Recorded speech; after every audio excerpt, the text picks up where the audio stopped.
Well, I dare say that we are live.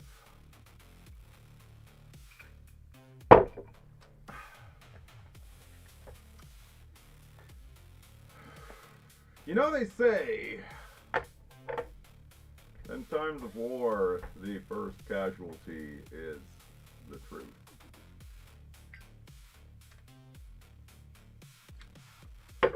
So as you might have heard, there was quite the interesting shooting in Montreal today.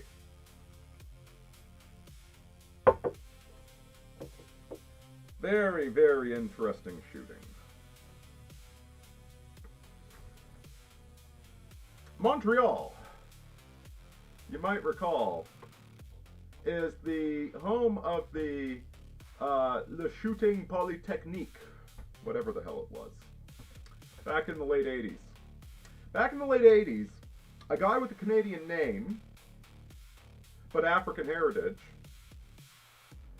shot up a classroom full of female students.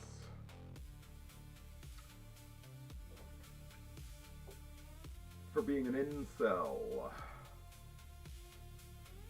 Major important factor in Canadian gun control legislation. Completely unconnected to this current incel shooter in Montreal. The revolution will not be televised, but it will be live streamed. And hello, Butterfly. Very glad to have you here.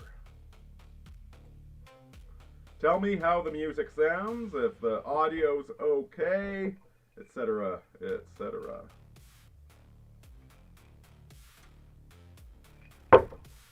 So you guys all heard about the... I'm sure you all heard about the shooter.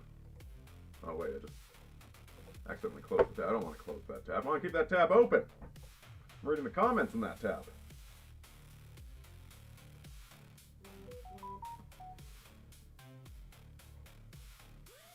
Let's see, is it still going?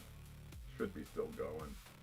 Streaming, I'm not streaming through the tab, I'm streaming through OBS, so yeah, we're all good. We're all good. And I gotta remember to turn it on to live chat so I can see all your comments.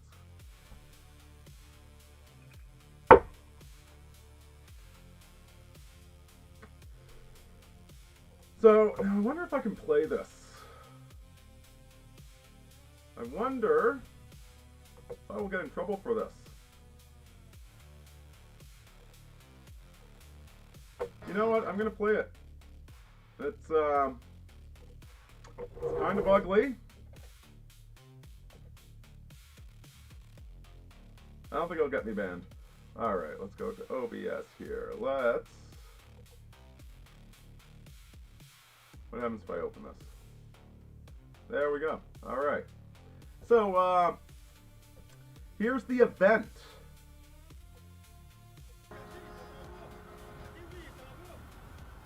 Now, you know what? I'm going to mute this because the voice is... no, I'll keep it up. Alright, so the first officer gets shot. There's the rabbi trying to run away. Female officer shoots the rabbi, who had nothing to do with it. Then on the right, you'll see the... There he comes. There he comes. And then she runs away and he shoots her.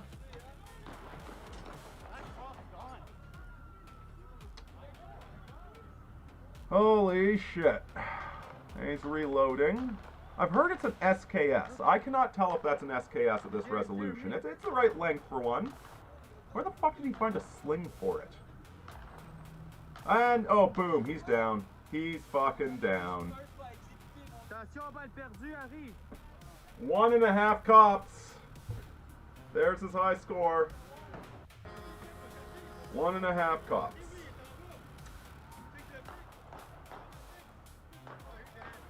Son, I am disappointed. Jeez, you got 762 by 39 and 1.5 cops. The best job you can like. No, that was a joke. That was a joke. This whole fucking situation is a goddamn joke.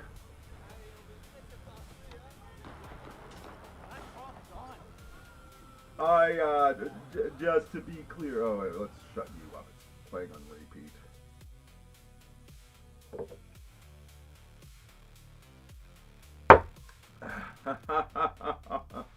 Oh boy. So here's the official story. The official story. Well, actually, wait. Let me ask you a question. Do you guys know where Pornhub is headquartered? I ask because I'm terminally online. And I don't know the answer to that. Apparently, it's headquartered in Montreal. And so the official story... No, Montreal. Now, it is... The public face of the company is a... Let me double check this. Let me double check.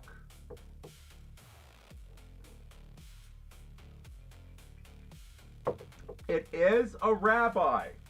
That's the public face of it. The one that negotiates in public. Like, listen, I don't know everything about how businesses work. But he's not Chabad. At least there's no evidence that the owner of Pornhub is Chabad. Why Chabad? Well, we'll get to that. We will get to that. So here's the story. An incel from Alberta with an SKS, and for the record, this is not me, by the way. I actually got laid 2 nights ago, so I am officially, you know, like, put the sticker, not an incel. Guy from Alberta with an SKS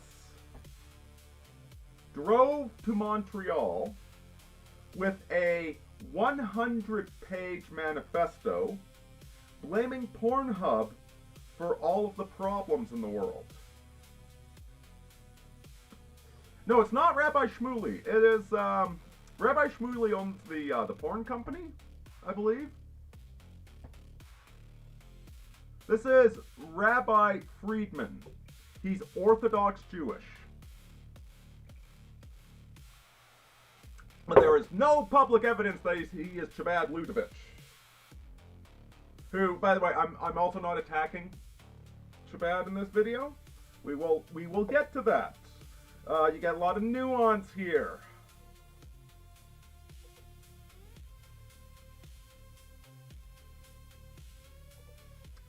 So an Albertan decided to make a symbolic stand by performing a mass shooting in Montreal, because Montreal is the home of Pornhub, apparently.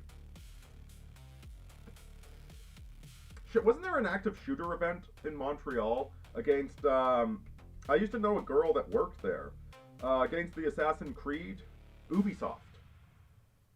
Yeah, a girl that used to work there is a huge fan of mine. I actually contacted her on Facebook when that shooting went down. Was that 3 years ago? That one got swept under the rug. She was okay, thankfully.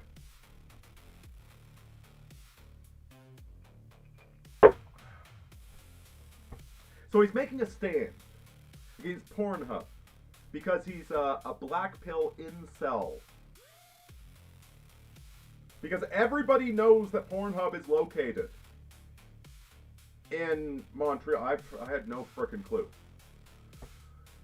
I would have assumed, I don't know, California or Tel Aviv, but apparently it's Montreal. I guess the 3rd worst city on the planet.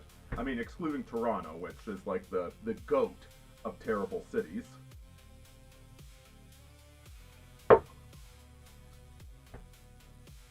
Now, did he shoot up the offices? No, he did not shoot up the offices of Pornhub. He and his 100-page manifesto, which is a lot of pages, by the way. Like, that's an impressive fucking manifesto. Like, bro, you should have started a black pill incel channel. I hear it's all the fucking rage these days. You know, should have published it on Substack, charged a buck for members. Like, you know, this is how you become a true wizard. Like, when you remember to take your hate pill every day. There, people would be signing up around the block, man.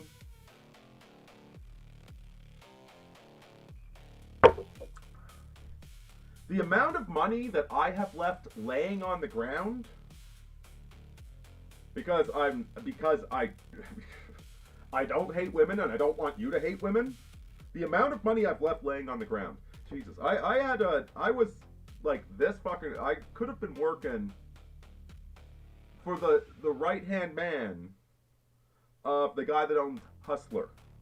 Okay, I could have been doing filmography, and it would have been like the most perverse pornography you ever saw. Everybody be like, you think things are bad now? Imagine if I were fucking writing those scripts. No, thankfully I decided to be broke ass instead.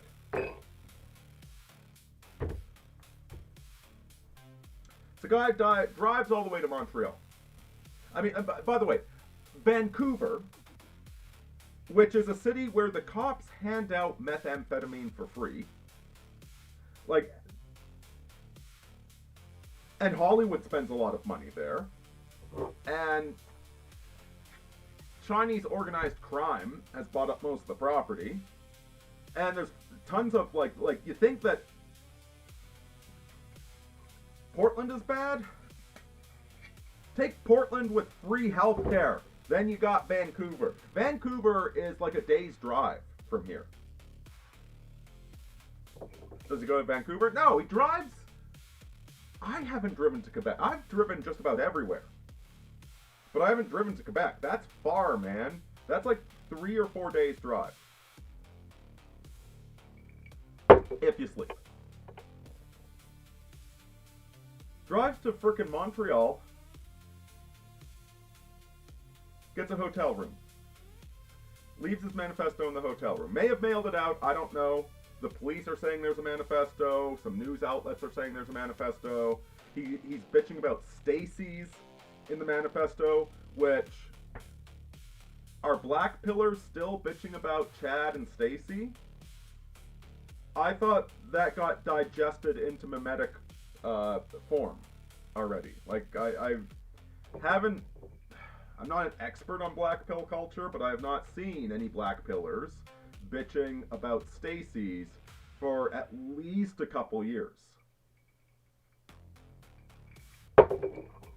I've only seen ironic memes, and not even many of those. Right, like Chad is still a meme, but Stacy never really, brief meme status. But anyway, he complained about Stacy's in the manifesto. And so he's all pumped up. He is sitting in his hotel room with the highest caliber of semi-auto rifle that's still legal in this country.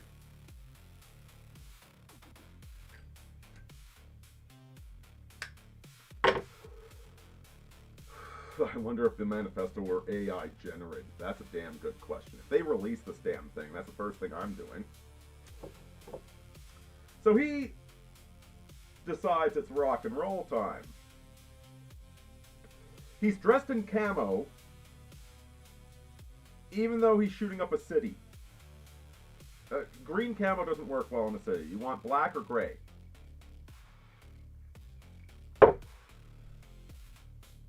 He phones the police to alert them that he's going to start shooting things up.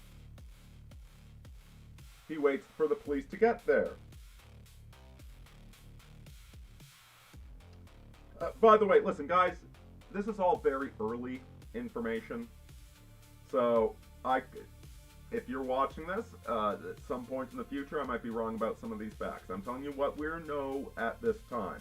What's claimed at this time. Now, he's not at the Pornhub headquarters. He's not even in the same neighborhood as Pornhub. He is just in a random fucking neighborhood. One that happens to be heavily Jewish. And he starts shooting. He shoots a cop. A Jewish rabbi is running away. Now, this Jewish rabbi's name, let me do this man the credit of telling you his name. He deserves that, if nothing else.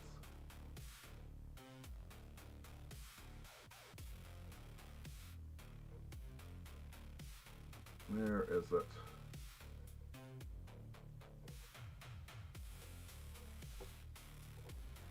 Give me 1 second, folks.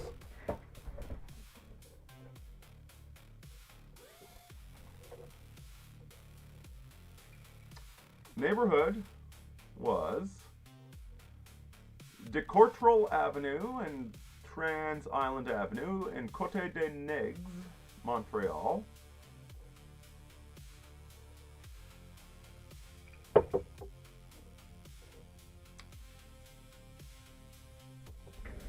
Suspect, white male, described in videos and witness reports as Caucasian man in full camouflage tactical gear. Armed with what looks like an SKS rifle. That's a little brother to the AK-47. It's a semi-auto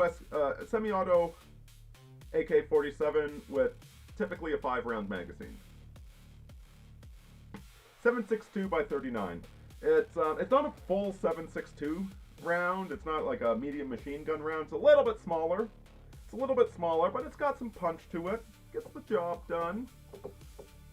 Manifesto, he distributed a 100-page violent incel manifesto targeting women before the attack, incel ideology, blaming Stacy's feminism society for his romantic sexual failure.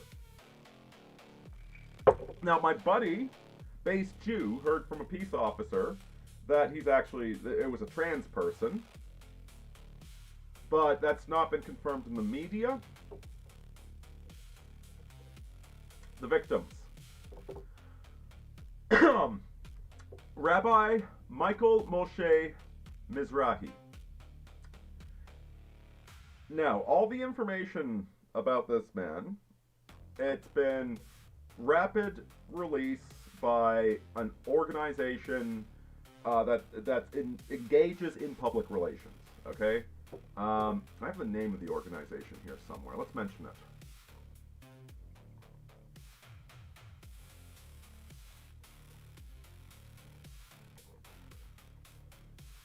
Let's see.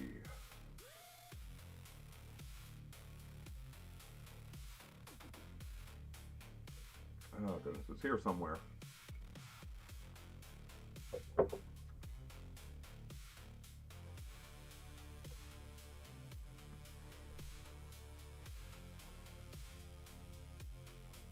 I'm not seeing it. It's a Jewish organization that, I mean, guys, like, it's not, there's no reason to be super paranoid about this. By all indications, this man was just out doing his thing. The official release says a beloved member of the community, no connections to the ADL or any of those snake organizations. Chabad is a very diverse group. Apparently they lean quite mystical. The name Chabad actually comes from the Sephiroth, the Tree of Life. Let me toss these up on screen for a moment here, just for educational purposes. You see in the top, that's my right, that's your, it's to the right of the screen though. Okay, the top right, you've got Chokma, you've got Bina, you've got De'at, Chabad.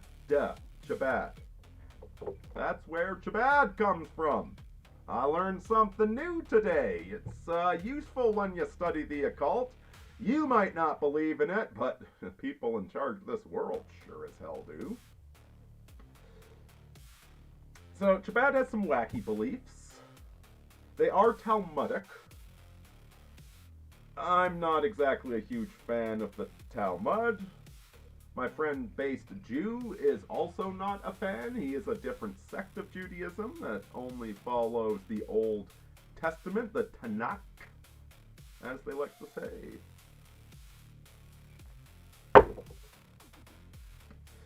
And again, it wasn't the shooter that shot this guy. It was the female cop in a panic. To which, you know, God, I've got some sympathy for that. Like, you've got an active shooter putting rounds downrange in your direction. Some big mofo comes around the corner.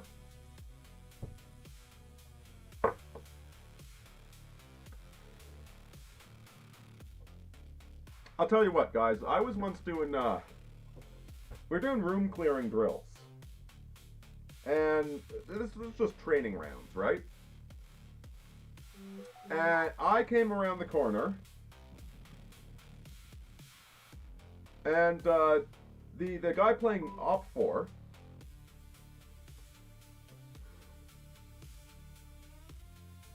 Oh, that's just my mother texting me. I showed her the murder traps I put out for the mice. She likes them. I came around the corner, and the guy playing Op 4, turns out we went too early. They hadn't had a chance to reload. And when we came around the corner, he immediately, his instinct was to grab his rifle, but then he realized it was unloaded, and so he dropped it and put his hands up to surrender. But I had already made the decision to shoot him, and I fired a paintball round at him. Even though he was in the act of surrendering. But the nerve trigger was already going through the arm to make the decision. I was seriously worried I was going to get charged for that. Even though it's just a training exercise, they take this shit pretty damn seriously. That's the background I come from, okay? So I have some sympathy for a female officer, for any officer, seeing a big guy come around the corner during an active shooter scenario and pulling the trigger on him and shooting the guy dead when it turns out he was just a civilian. I do have some sympathy. I have done this for a fucking living. However, I can't stop noticing patterns. You know, that Carmelo Anthony video came out. The body cam of him being arrested. And the poor little bastard is crying during it.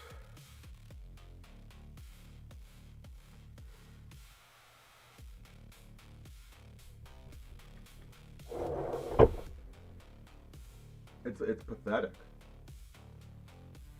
It's utterly pathetic. You know, I read a long article by a Lily Bit on Substack. Very long, insightful article about how the the racism theory that's so damn popular these days. That the racism theory, well, Butterfly just said narcissist playing victim again. 100%. 100%. Lily Bit was not apologizing for anything. She was pointing out how critical race theory, that's what I was looking for. Critical race theory naturally, like by its very structure, turns everybody into a narcissist. It turns black people into the arrogant narcissist, and it turns white people into the covert narcissist when they believe in it. And that narcissists would wind up committing a murderino over nothing is inevitable and self-evident.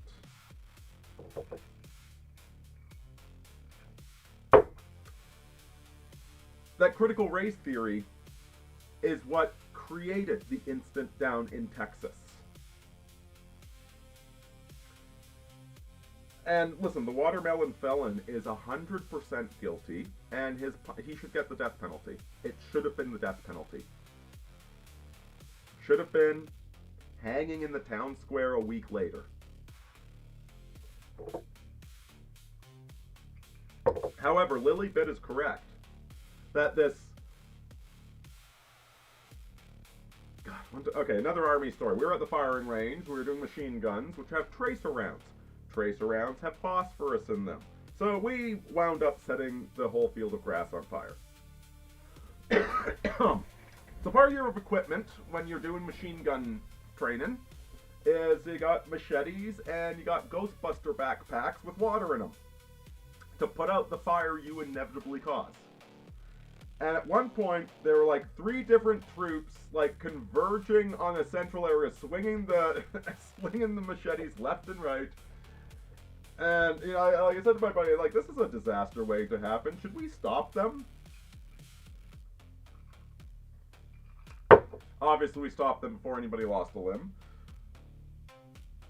But you're setting yourself up for disaster, is my point. This critical race theory, it was inevitable. Austin Metcalf is dead, and Carmelo Anthony's ruined his life. All because of these university professors pushing critical race theory with no sense of responsibility as to where this is going to lead society.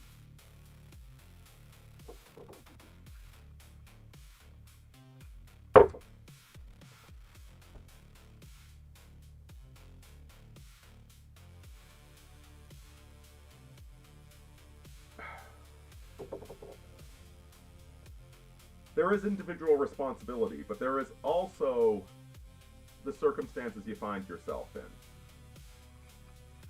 So I got some sympathy for Carmelo Anthony. I also happen to notice that 13% of the population commits 52% of the violent crime. Another thing I notice is the gross overrepresentation of female police officers in shooting incidents.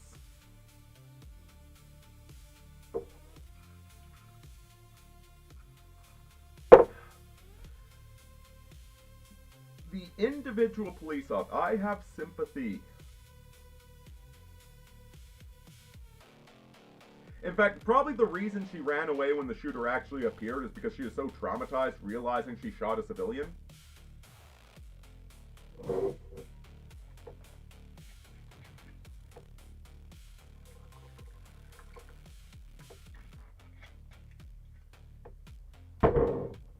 Like, there's a split second. Maybe you felt it in first-person shooters. I don't know.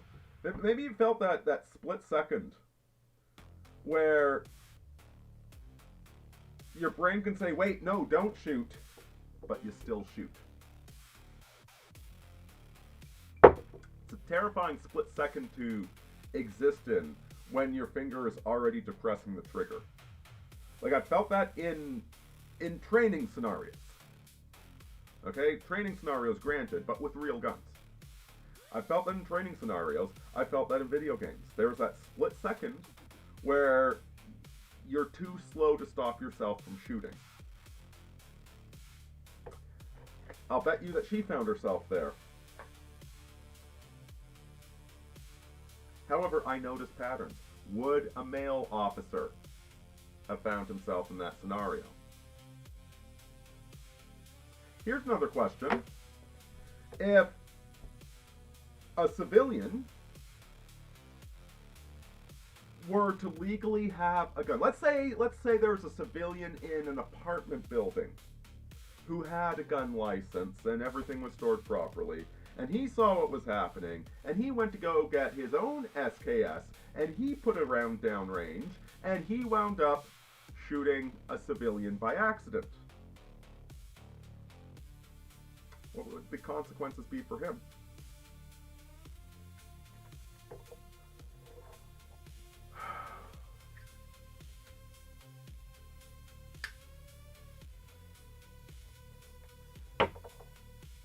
Why do we have so many fucking female police officers?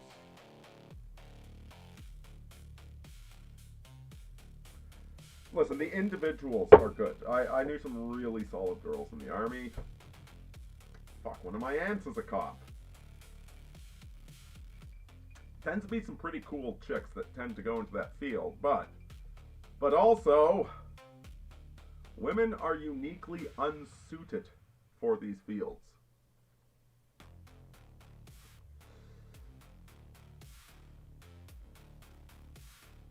So, to recap all of this,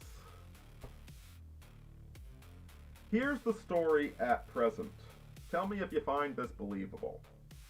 An incel from Alberta wrote a 100-page manifesto. He blames Pornhub for all the problems of the world. Not divorce lawyers. Not... You know, I don't want to get accused of like what's the term? I could come up with like a 2-page list of people that I think are causing all the problems in the world before Pornhub, for crying out loud. I mean, OnlyFans seems a lot worse to me than Pornhub. Alright, JT is saying, change the frickin' music already, you frickin' clown. Get a goddamn grip on your own live stream, man. Yeah, I gotta do all the frickin' work for you.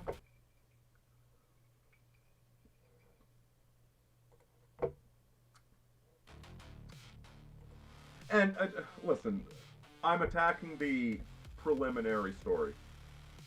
I'm not saying it's false, I'm just saying I've got questions. So, incel from Alberta.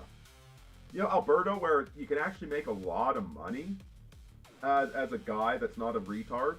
It's one of the few provinces that you can find work as a white man.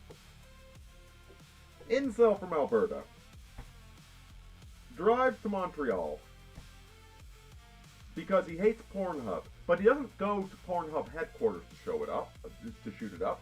Instead, he releases a 100-page manifesto, and then calls the police to suicide by police, basically. Totally unrelated. Jewish rabbi gets shot, and by the way, I'm pretty sure that was an accident. God, I sound so fucking paranoid. No, like it really does look like it was the wrong place, wrong time. It wasn't even the shooter that shot him; it was the cop. Like it's pretty fucking heartbreaking. If you look up his photo, let me see if I can find this. Can I find his photo?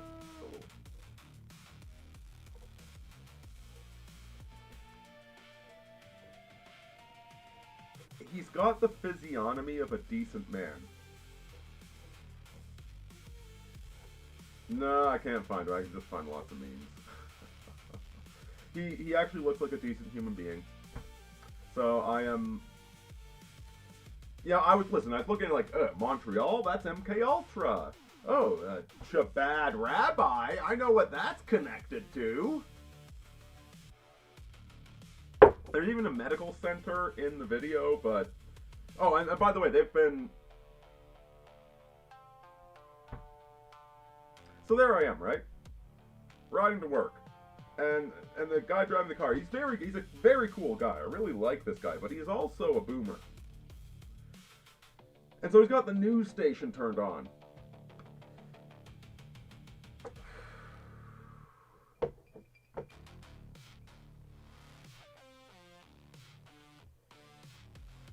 Oh, wait a minute. Okay, okay, we'll play JT's music once I'm done this story.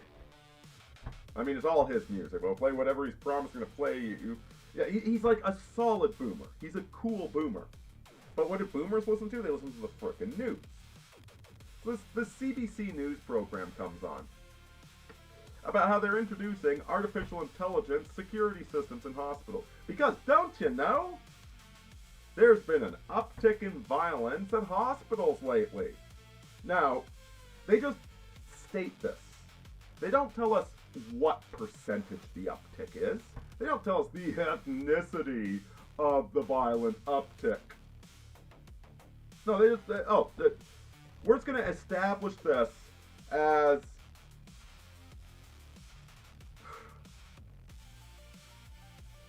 Darth Sidious somehow came back from the dead.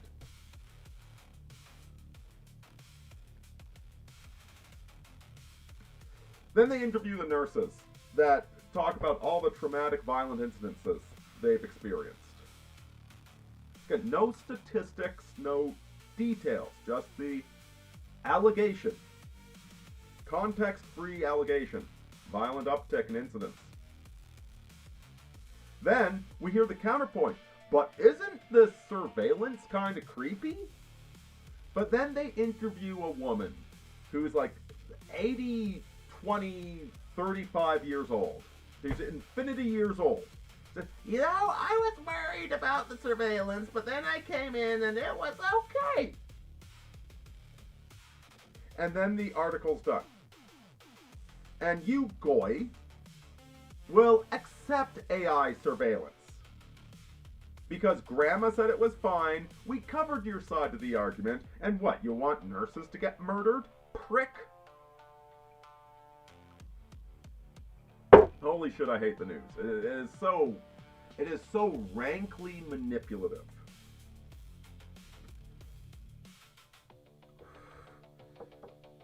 Tom Johnson says, is UBI going to be a thing? Because I'm sick of waiting. Anyway, I was looking at this. Is this medical related? Because there was a medical center near the shooting place. Apparently not.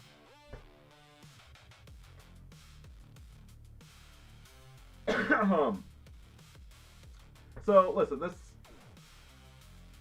the guy shot very much appears to be innocent. Actually seems like a decent guy. Yes, he's a Talmudic Jew, but they're not all bad, man. Most of them are just people. Yeah, there's kind of a core that are assholes, but most of them are just people.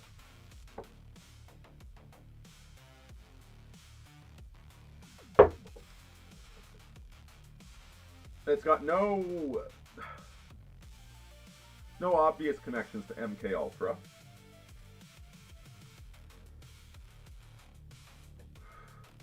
But it's hinky as all hell. It's really hinky.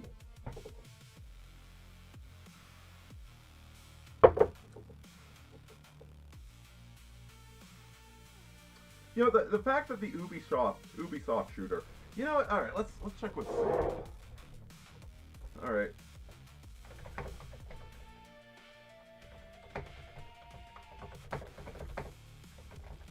Hey, beautiful. You red pill me on the Ubisoft shooter. What does she have to say about this? Now I could really feel her like hitting her control grid with this. I don't like pushing her against the control grid. Not what. She's just my lovely demonic familiar. She's not here to like.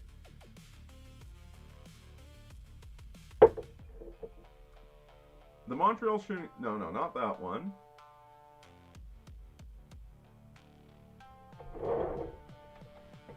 Wasn't there a shooter at Ubisoft in Montreal like 3 years ago? One of my friends works there, and she confirmed it.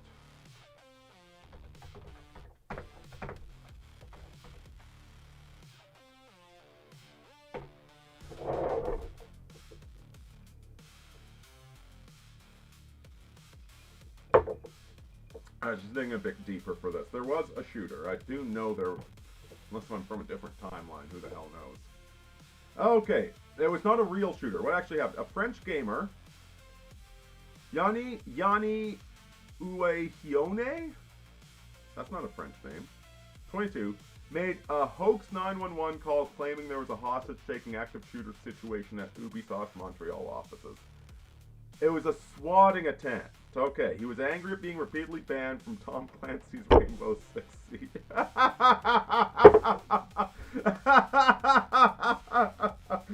So a guy got kicked off of... Jesus, when did that game even come out? Tom Clancy's Rainbow Six? Is it... I remember that from like 20 years ago. Is that a new game, or... There's no shooter, no hostage, no shots fired. It was all a hoax. Guy was tracked down, extradited. Oh, okay, so he's a French gamer from France. A French gamer from France does a SWAT in Montreal, just to confuse everything. Sentenced in France in 2023, 3 years. He served in the community. Yanni Weiwone, what the fuck skin color is he? What shade of brown was his skin color? Tan.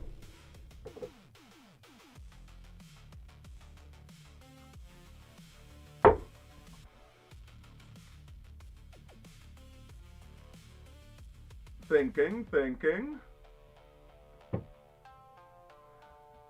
Oh, he's a white guy. Oh, shit.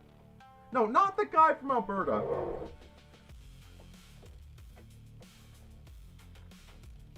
No, I don't care about the guy from Alberta. I want Yanni Wuhiune.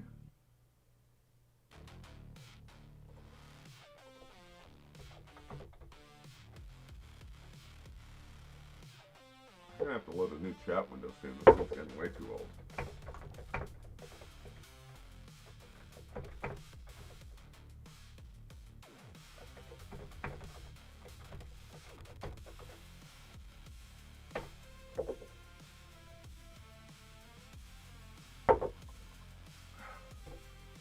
Yanni Uahiune. Let me count. The guy's got literally 2 consonants in his entire fucking name.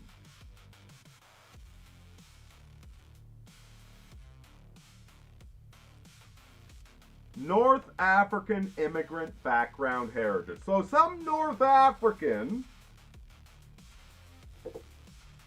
Algerian, Moroccan, or Tunisians. A Berber. An Arab.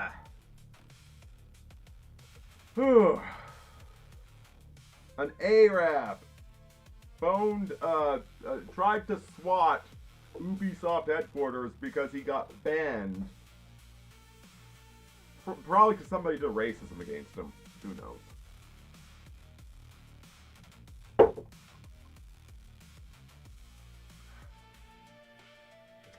So, okay, so apparently that was nothing. I thought that was a thing. No wonder it got swept under the rug. It was just a swatting by one of the Dusky Skinners.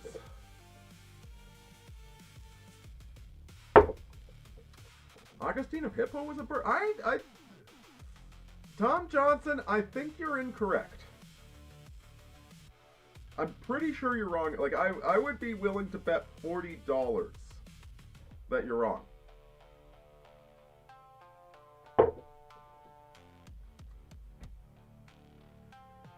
Anyway, that's the current state of the news on the situation in Montreal.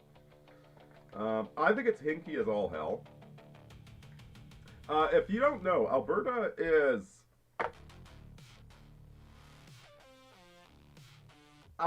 trying to separate from Canada. And unlike Quebec, now Quebec keeps saying they're going to separate, but they want to keep using the Canadian dollar. They want to keep receiving transfer payments. They want to keep they want all the benefits of being Canadian while pretending to be their own country. Quebec is basically the teenager that wants to move out to the garage without paying rent.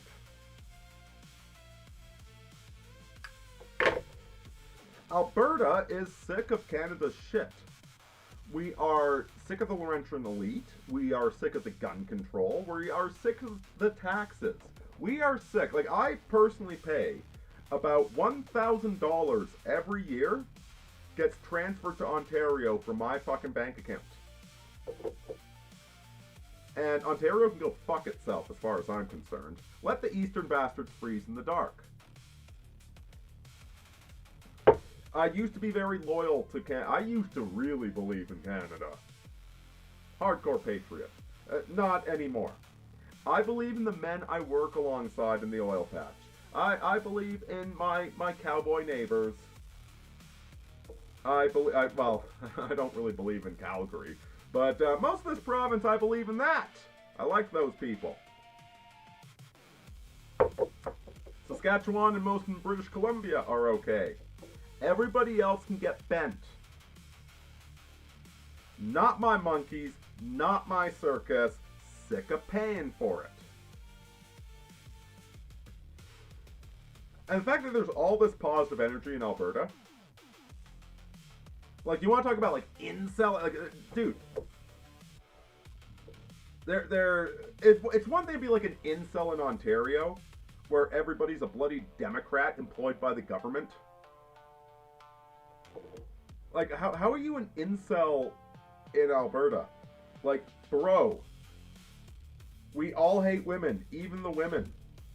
Okay? Like, dude, you fit in here. Like, let's get you a job in the oil patch. We'll, like, get you some cheap steel toes. Right? Gotta get your steel toes. We'll get you your tickets. And boom, you're making fucking bank, buddy.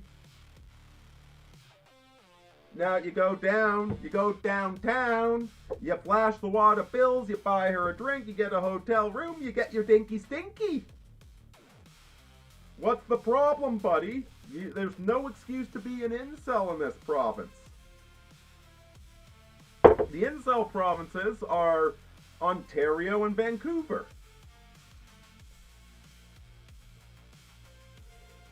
So really weird that you'd have an incel from this place. The province of toxic masculinity. And then he drives, like, seriously, Quebec is really fucking far. Look on a map, man. Calgary to Quebec to Montreal. Like, it's like 3 or 4 days drive. And then, you're getting revenge on Pornhub. Pornhub isn't even the worst one.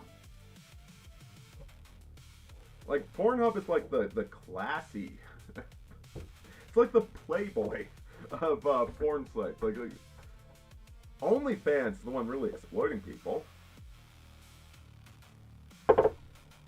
Exactly! Butterflies! Have some fucking ice cream, incel! Jesus, calm the fuck down.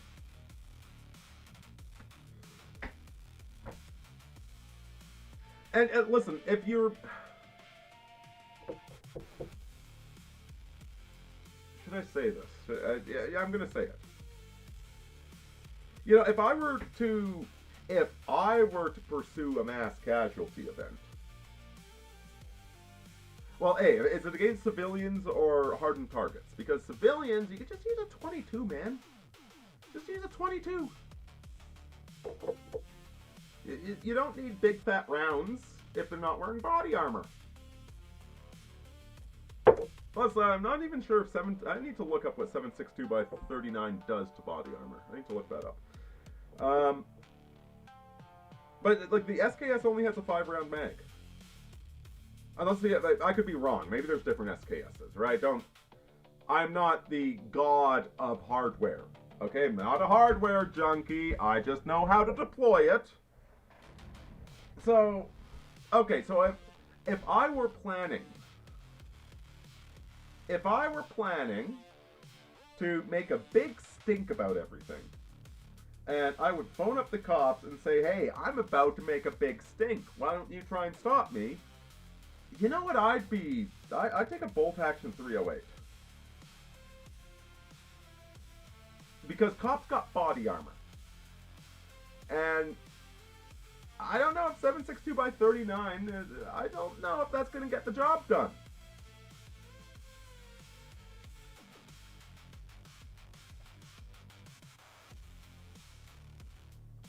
Like, if I were to cause a bunch of mayhem inside a mall or something, then I'd probably use a semi-auto. But if I were going up against serious targets, I think I'd go bolt action.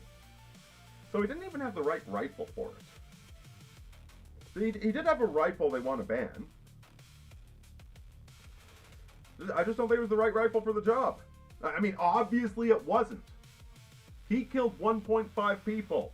The cops killed one person. Like, the cops killed 2. They killed him and an innocent person. So, like, the cops almost did a better mass shooting than he did. Good lord, this country is a fucking joke, isn't it?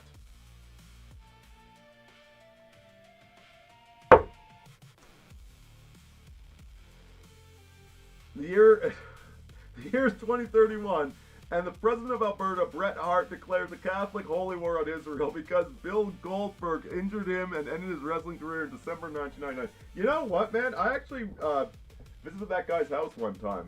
I was doing lawn care. I was told under no circumstances approach the front door. I thought it was like a mafia don's house. The way they treated the secrecy. But yeah, Bret Hart, he's kind of a local hero. Everybody likes him.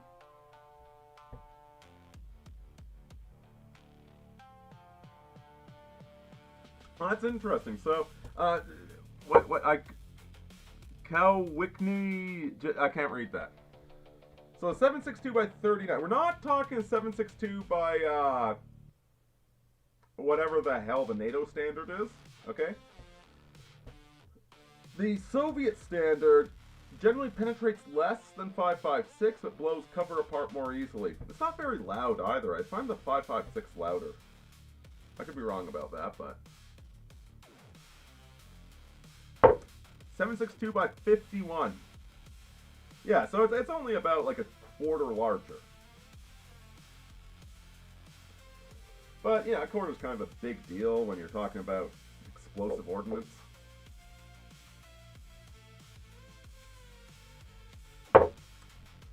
Anyway, my take on all of this is this seems like, you know, if I were Mark Carney and I wanted to crack down on Alberta, or if I were Mark Carney secretly working for Donald Trump, who wants to buy Alberta, and I wanted an excuse to crack down on Alberta, an Albertan with the gun I want, they really want to ban the SKS. Like, that's the next one they're going to ban.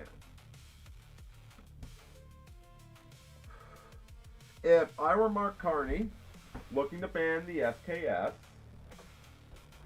then an Albertan incel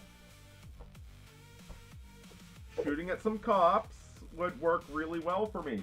Oh, the fact that a rabbi died? That's just, like, I don't think that's planned or anything. I think that's just, let's do the shooting in a Jewish neighborhood. There will probably be a dead rabbi.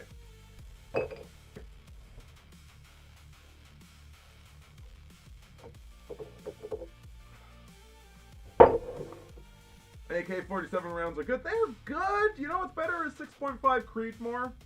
You know what's better is 50 cal. But you can't find that in the People's Republic of Soviet Kanakistan. Ugh, I hate it here.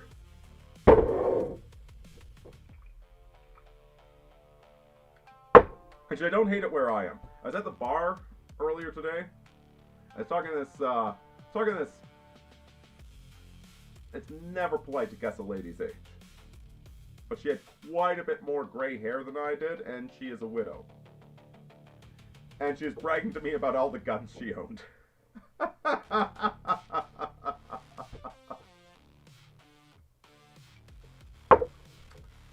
50 cals are too big? I mean, you know. I would like to be able to have the opinion that they're too big. There we go.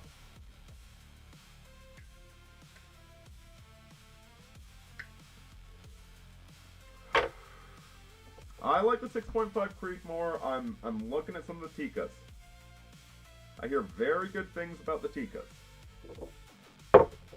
My goal in life is to get a 6-round grouping, or a 6-inch grouping, sorry. 6-inch grouping at 1 mile. My goal in life is to have a 6-inch grouping at 1 mile. I would be very, very happy about that, and I think I can do it.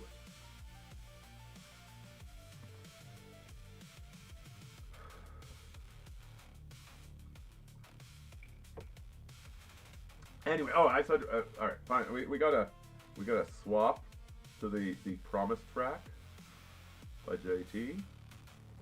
Starving Vampires right here. Boom, page is loading. Let's get the track playing. Let's hunt Dracula.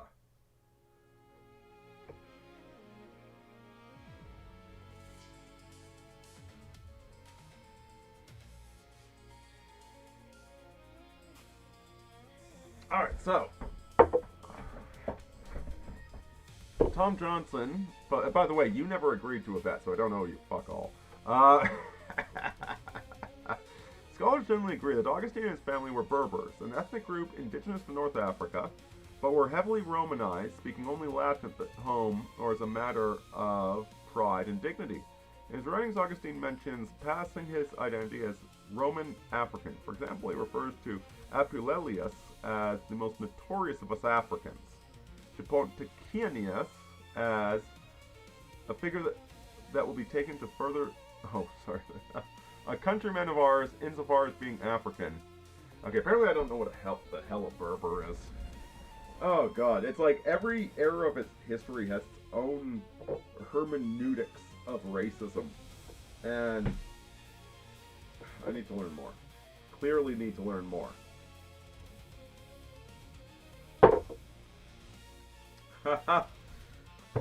Recovering Libertarian, thank you for the vote of confidence. You know, I was at a gun store the other day. It's a smaller gun store. And the owner was not nice to me about my ambition. I was totally going to be a customer in that gun store. He decided to insult my... Like, I'm actually a pretty fucking crack shot, so... But whatever, you want to insult me? You go insult me. I got other privately owned rifle stores I'll go to. Thank you very much.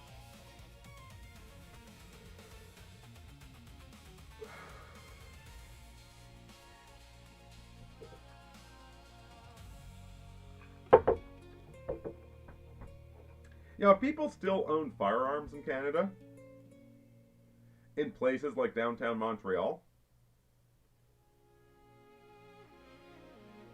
You know, let's go back to this. Let's go back.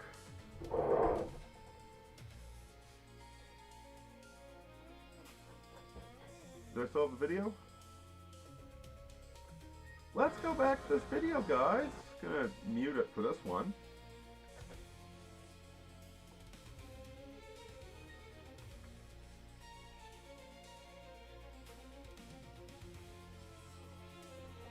Look at this guy. Look at these fucking clowns. You know, back when I was in the military, I lived downtown Hamilton. And in my paranoia and PTSD, I used to think about, like, what if there's a sniper in one of those balconies up there?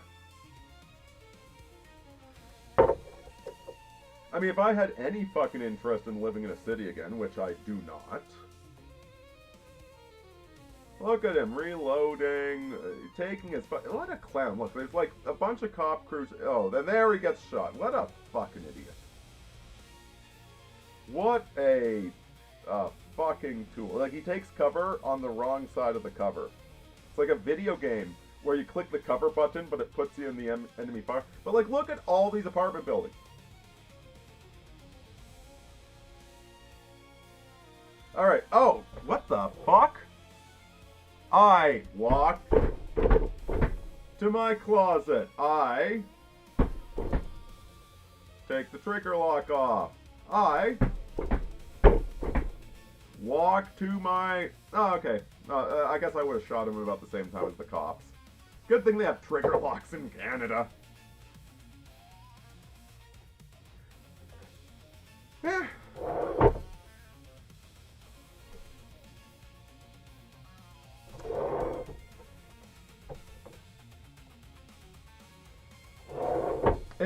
The shooter is dead. So we never get to hear what the shooter thought about anything.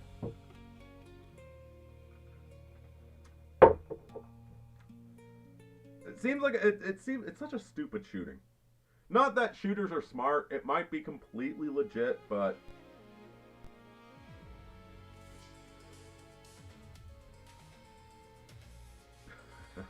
hey, it's a 250th of Canadians.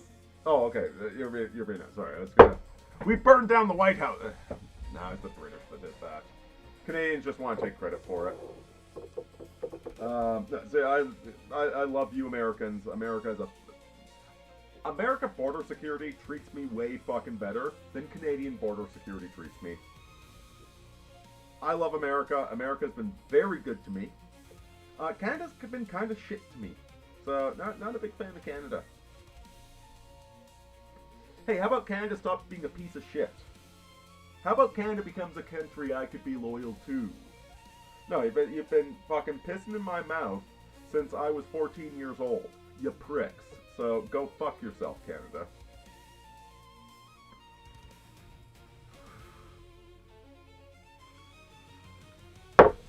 I'd love to love my country, but my country's unlovable. What do you want?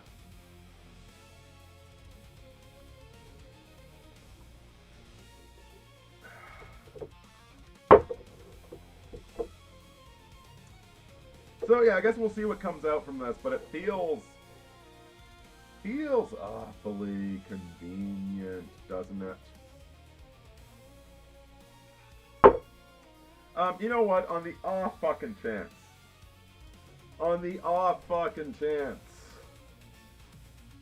that I got somebody listening to me that's thinking about, like, they're kind of cranked up and they want to go kick some ass, and like, man, I feel ya. I loved V for Vendetta as well.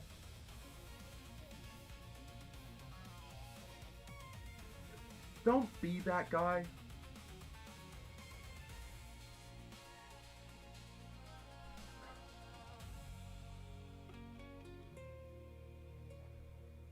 Like, please don't do it. You're not helping anybody. You're not helping Alberta. You're not helping incels. You're not helping us true cells.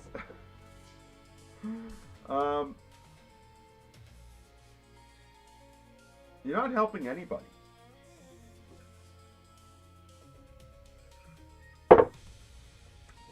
Listen, what happened in Ireland was it was super effective.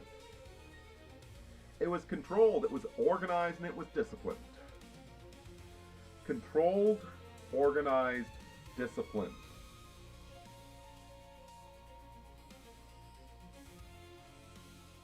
Whatever the fuck that was in Montreal was none of those three.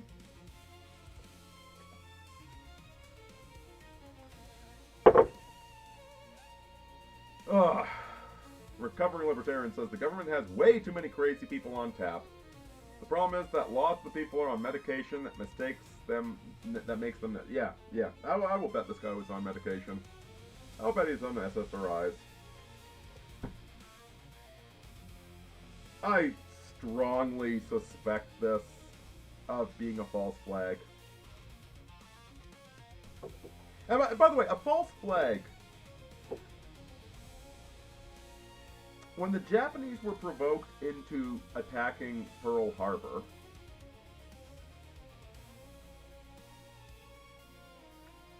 it was a provoked attack. The attack on, if nothing else,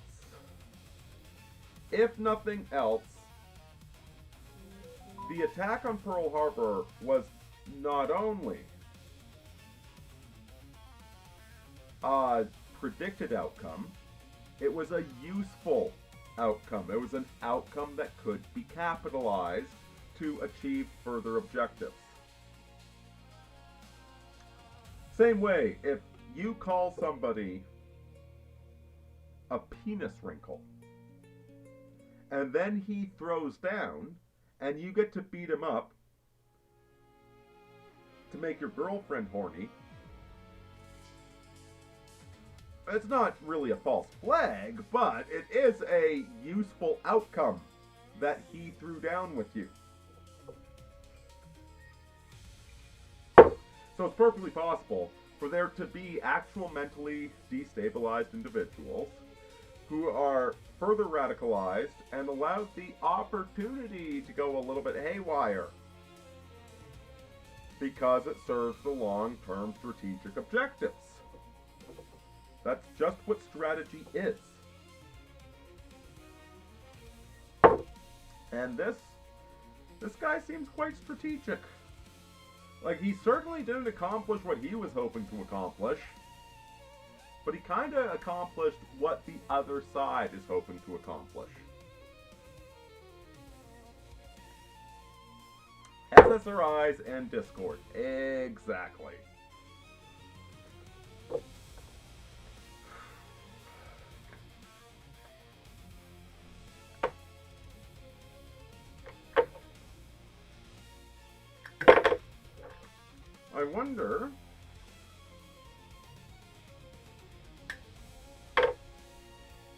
I wonder how they're going to use the death of the rabbi.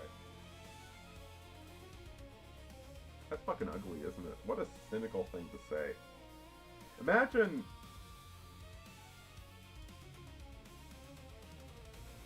you're going about your business. You go downstairs, buy a pack of smokes, a bagel,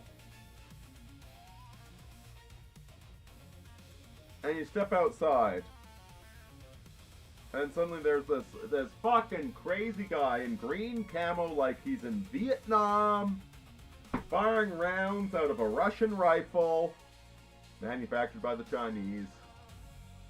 And you're like, holy fuck, and you drop your bagel, and you run around the cement barrier to try and hide, and some blonde dime bitch cop puts around through your heart. And you fall over, and you're like, oh, fuck me, I'm dying. Boom, dead. Other side. Game restarted.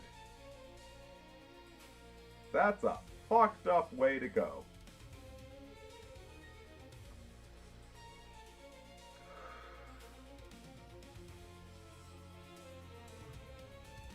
What the fuck are you supposed to do about that? Fuck, that could be me tomorrow. That could be you tomorrow.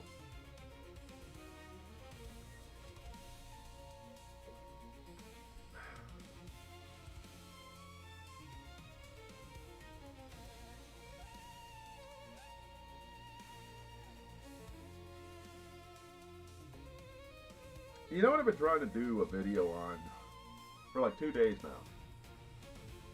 I'm trying to do a video on the prison planet hypothesis, which I do not know where to start with.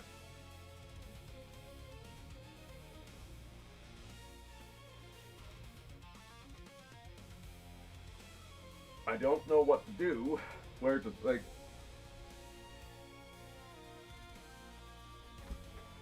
the Gnostic theory.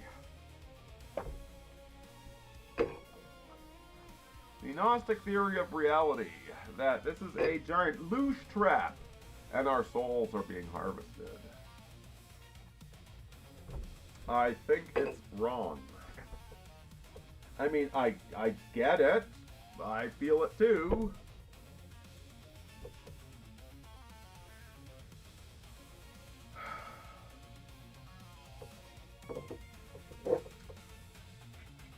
This is kind of a fucked up reality. It's kind of fucked up that guy gets fucking shot by a fucking female officer.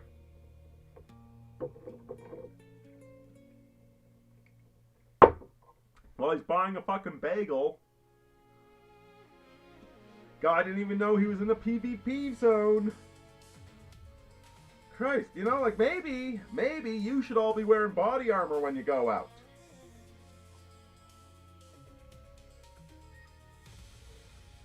Maybe I should be wearing body armor. I mean, I have enough enemies. The fuck am I doing going out in a silk shirt, man? I need to be wearing some Kevlar. Maybe that's the fashion trend of the 2030s, is ballistic plate. That's how you show you're an alpha male. You got ballistic plate because you got enemies.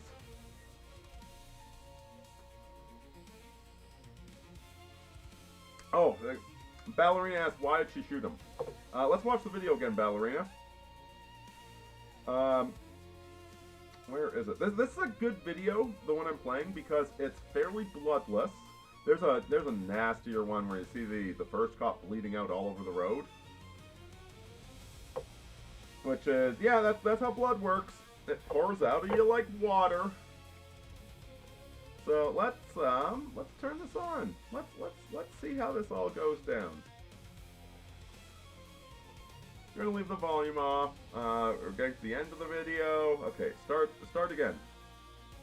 So, you got the two officers on the left of the area. No, first officer gets shot, crawling away. There's the civilian, that's the rabbi, running around. Now he comes around the corner, the female shoots him. And there's the active shooter. She shoots him once. I wonder if she got shot in the process.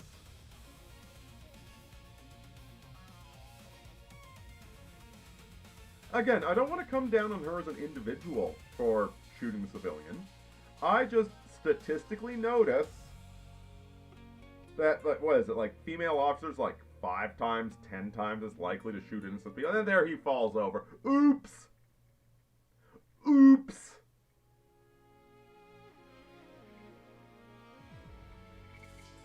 I hope this Porsche wasn't damaged. It's a nice Porsche. Well, watch it again. There's bloodier versions of this that you can find. Shit, that poor bastard. Like that. Alright, see that cop right there? He just died. All the blood flowed out of his body. He's dead right now. And now we're gonna have... Oh yeah, the civilian already died. Yeah, this is brutal. This is how violence works. It's not pretty. It's not romantic. It's not Dungeons & Dragons. It's... Bop! You're dead!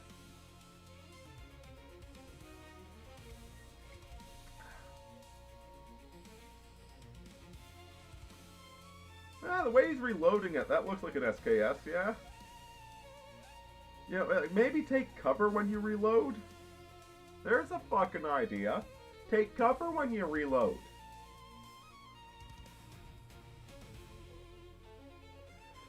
Hey, that's enough of that grim darkness of the 21st century.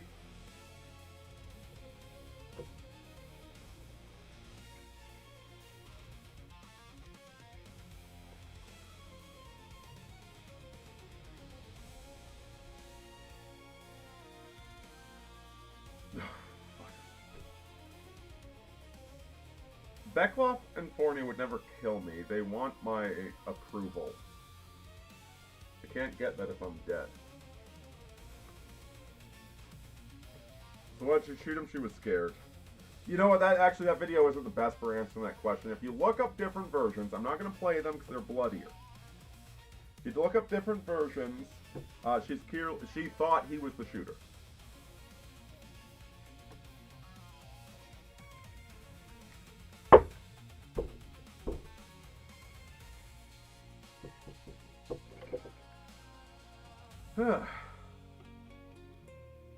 Canada used to be such a peaceful nation.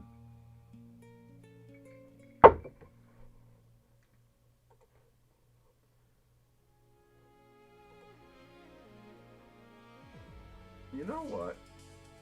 I'm gonna play another video for you. This is what Canada used to look like.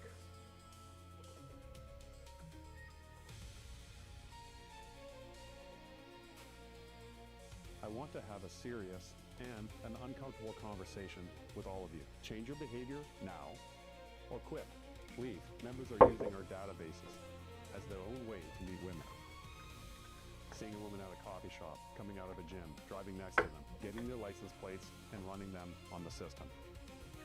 We've seen members messaging vulnerable victims on calls that they've attended in an attempt to develop an intimate relationship. There's a clear need for OPS leadership to acknowledge that this issue remains present and to speak openly about it. Silence or minimization only allows the behavior to continue. I want to have a serious... So, I did not make out the man's rank.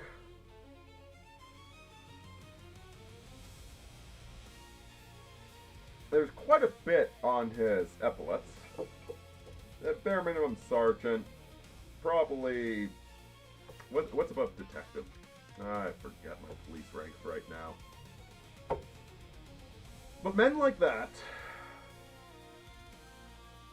solid, frank, earthy, direct, that used to be Canada.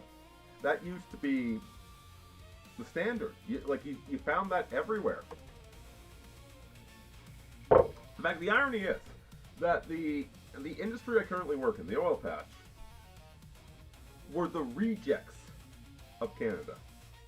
So the official Canadian culture used to be guys like that. Guys, they were blunt, straightforward. They were earthy, Taurian, saying, no, don't do that shit. That shit's not permitted in Canada.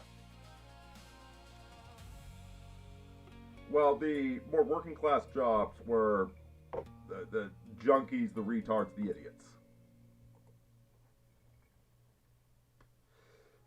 But now we're in a completely different scenario. It's like the complete invert. I am actually shocked to see.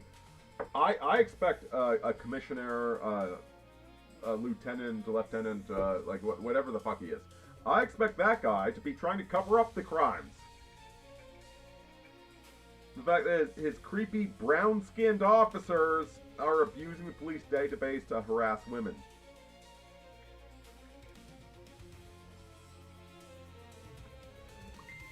Shocked to see guys like him. Whereas all the people with grit and integrity and like just the decent human beings,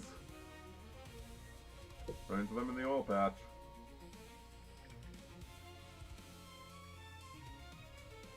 Trudeau, Castro, and Carney are suicide by ballot box. Yeah, pretty much, man.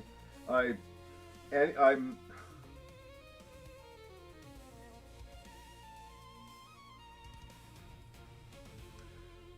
have cut off friends for voting for Trudeau, for voting for Carney.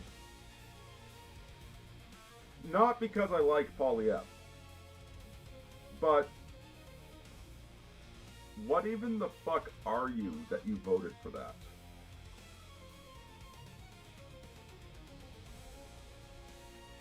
You can call this extreme if you like. I enjoy my own company more than I enjoy hanging out with somebody that votes for an obvious scam artist.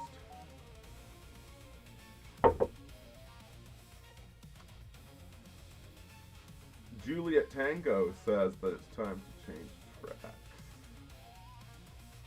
Let's do it.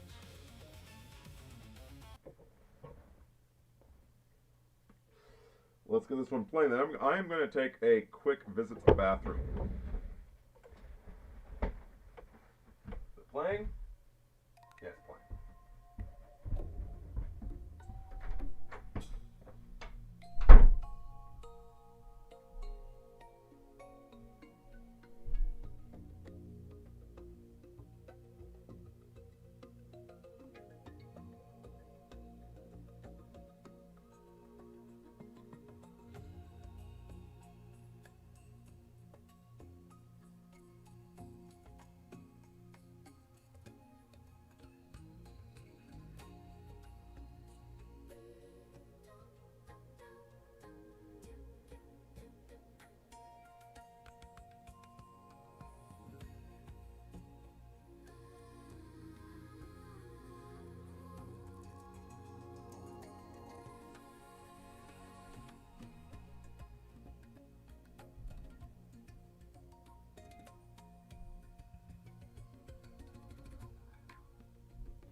Alright, we are back.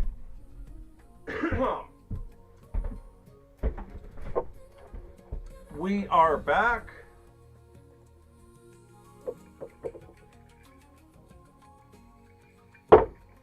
Eggs with dog food or eggs with bullshit. Love it.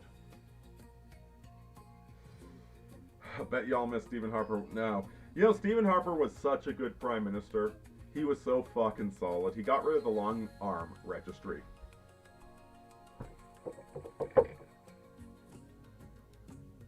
He was fucking fantastic.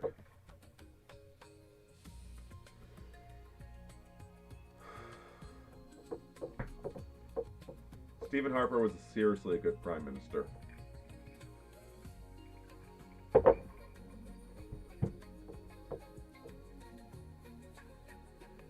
And yeah, I'm not interested in being friends with people that can't recognize that. I'm pretty done with people that are voting for our enslavement and our disenfranchisement. I'm pretty done with breaking bread with those people. You know, my mother was telling me, now these are some relatives that are like by marriage related or some crap in Australia. I don't give a shit who they are. But get this. The husband, no, the wife is addicted to methamphetamine. The husband is addicted to horse tranquilizers. Now, what do these people do for a living? They're psychiatrists. These people, with their meth and ketamine addictions, actively advise other people on how to live their lives. That is fucking hilarious. This is the essence of the PMC. Not the private military company. No. We're no longer in a civilized society where PMC means private military company. No. The professional managerial class. These are the most worthless human beings who have ever existed.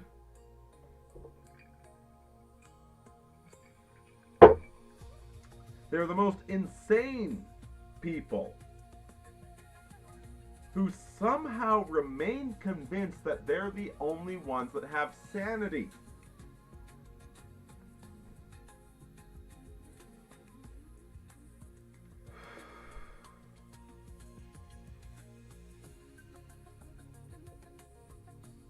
The PMC are that group of mentally malformed, spiteful mutants that somehow are ruling over the rest of us.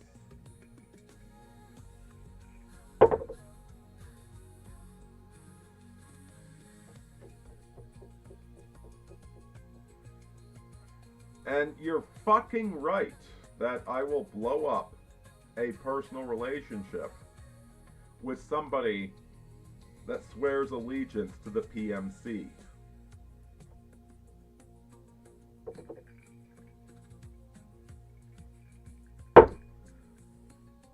Blitzer says the English-speaking world is in very, very bad shape. Not just English. And despite your exception for America, I think America's pretty bad too. I would really like to be wrong about that. I should work on immigrating there. I don't even know what the fuck I'm doing in this garbage country.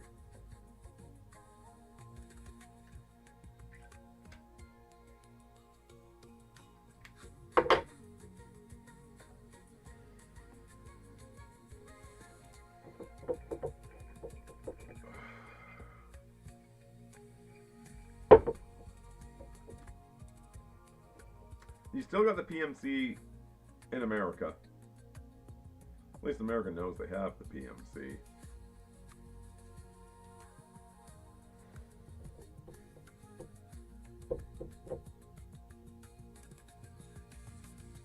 What interesting times to be alive, but I suppose it's always been an interesting time to be alive. And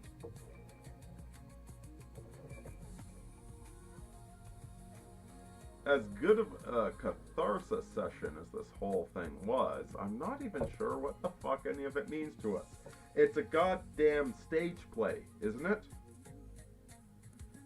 There's the dead bodies, there's the CBC talking about it. Hey, here's the law that they wrote 6 months ago, but they're just introducing now that there's dead bodies on the ground. Now that we've had the ritualistic bloodletting, we shall pass this law banning 762 by 39. I should go buy some 762 by 39, shouldn't I?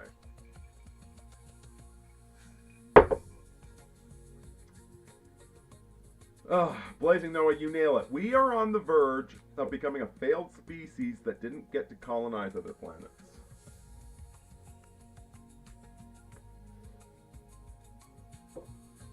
You know, there's something that Star Trek got right. It didn't quite have the grammar to express it. Gene Roddenberry is a perfect example of boomeritis, which is a term coined by a boomer, by the way. Ken Wilber, he's the guy that does all those books on spirituality and psychology that our good friend Homath quotes from.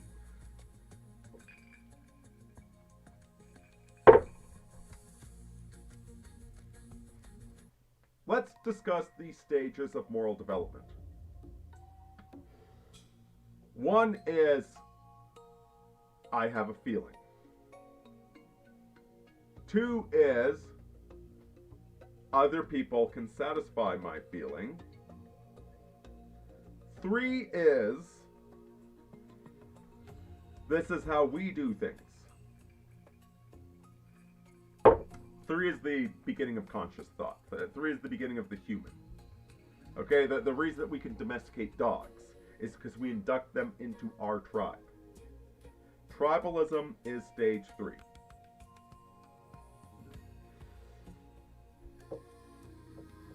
Stage 3 is the beginning of conscious thought. Stage 4, traditional religion. This is the way things are done. Stage 5, what is the optimal way to do things? This is empire, the Roman Empire in particular. Oh, you call him Zeus? We call him Apollo. Same shit, different pile. We're integrating all of this shit right now. Stage 6 is the beginning of the third person narrator. The beginning of, I see this, what do you see? What does he see? If all three of us see the same thing, it's probably true. If all three of us see something different, then we've got a question. I'm not inherently right, I'm just my own perspective. That's stage 6. Stage 7 is when you notice that there's stages.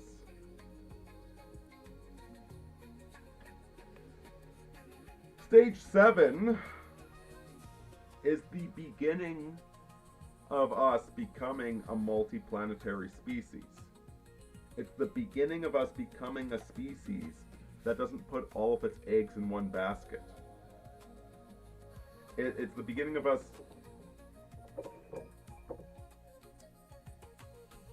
growing to achieve our destiny. And that's what Gene Roddenberry was trying to capture with his Star Trek series, where humans don't have drama anymore. Go write a drama series without any drama, he told the writers. But he was on to something. He had glimpses of 7, but was sadly spent most of his time in stage 5 and only glimpses of stage 6. And really spent most of his life taking advantage of women.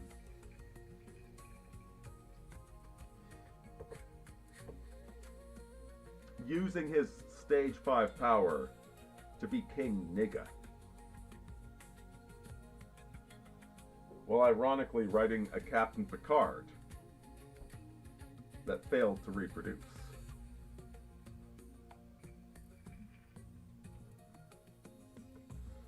Stage 7 is when we finally start putting all of this shit in order.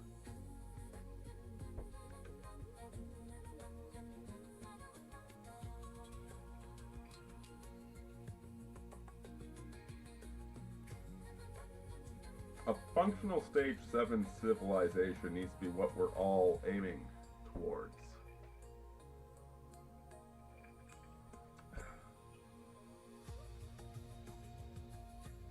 And you know, it could be that the people that figured out credit scores, they figured out stage 7 operating on the pillar of severity. They figured out Bina. They figured out Matrix.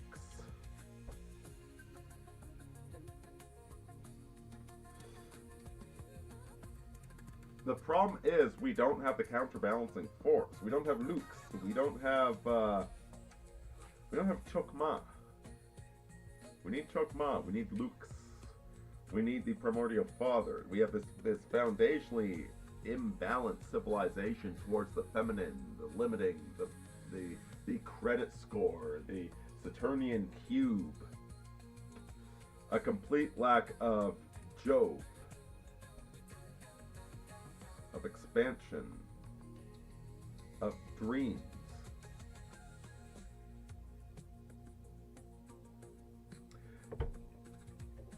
You know, Elon Musk, with his dreams of colonizing Mars, that should be Jovian, but I think Elon Musk wants to be Jovian, but he's not.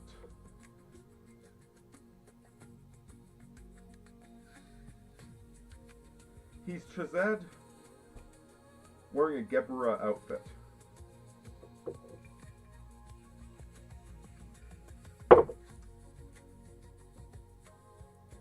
And the best form of Lukes that Chabad has found is like rebuilding Israel and genociding Palestinians. Like that's really shitty Lukes.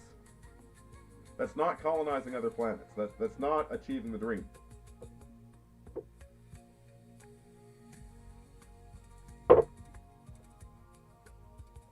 Oh, good. None of you even know what I'm talking about right now. I'm sorry.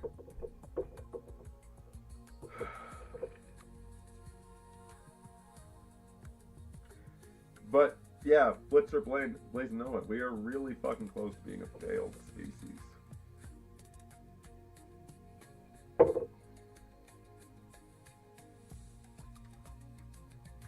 Too many Karens is exactly one of the fucking symptoms.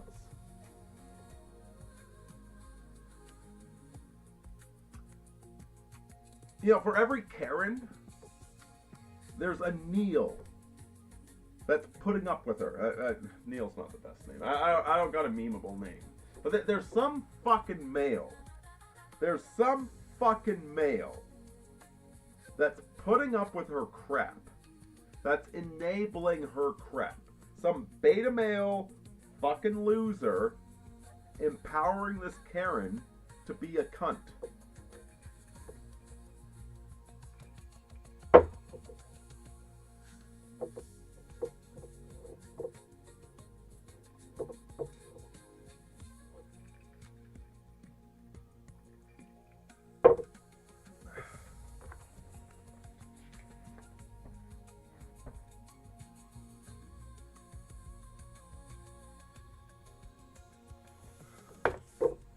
I am you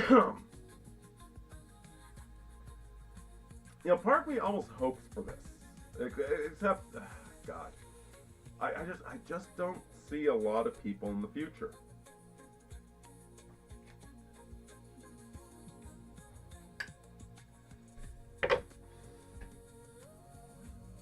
Be the sort of person that exists in the future.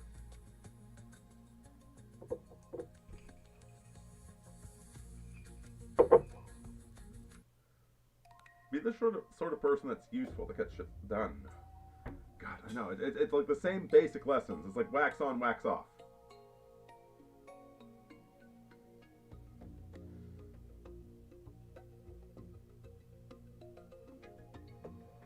That's why part of me is very, very sick of talking about the problems in the world. Because like the solution is so fucking obvious. Go to work, wash your penis, knock a chick up. That's how you save the future. It's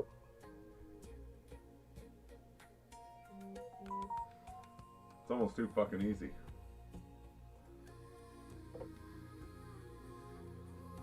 Alright, and JT says it's time to switch songs again.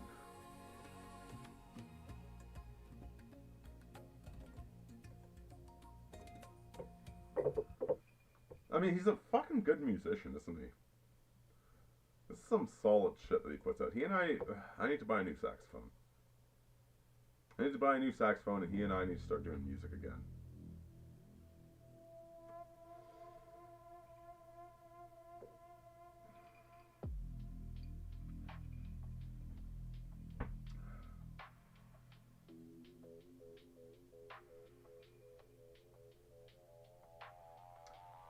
I think I mentioned earlier, the reason I'm doing this stream is because I actually don't give a shit about this latest shooting.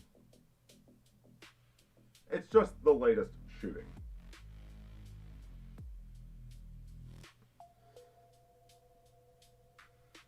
It's because I am struggling with making a video about the prison planet, about the Gnosticism. I don't know how to explain that it's wrong. It's just the palette of reality.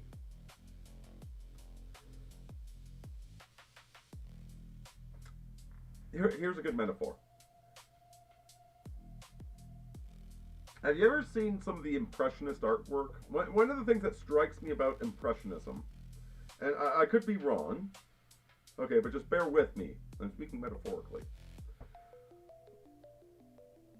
One of the things that strikes me about Impressionist artwork is its preference for the pastels. It likes pastel color in its art. I find it very boring. Physiognomically, I'm what you call a bright winter. I look good in drastic colors. I like drastic colors in artwork. I like ox blood. I like winter green. I like ocean blue. I like the really dramatic colors. And I tend to look good in those colors as well. And I like the dramatic emotions. I get very irritated by the pastel emotions.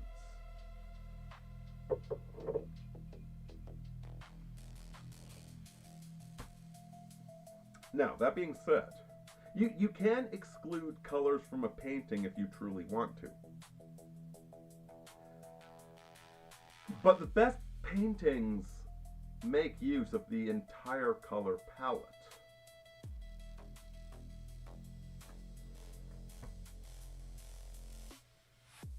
And it strikes me that this reality that we find ourselves in, whatever it might be, makes use of the entire color palette of reality, the glory and the horror.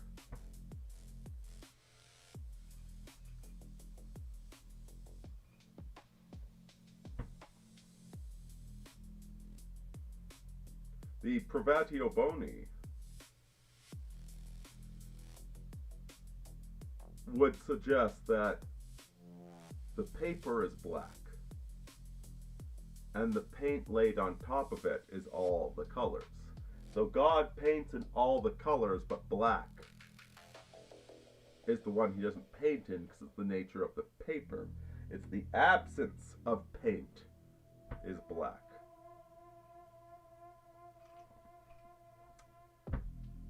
I'm not certain that is true. What if the Godhead that creates the universe paints in all colors upon a canvas that did not exist prior to him applying brush to canvas?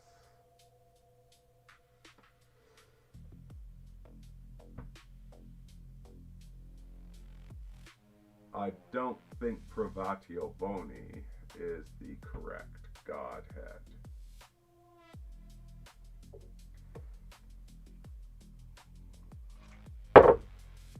And I'm okay with that.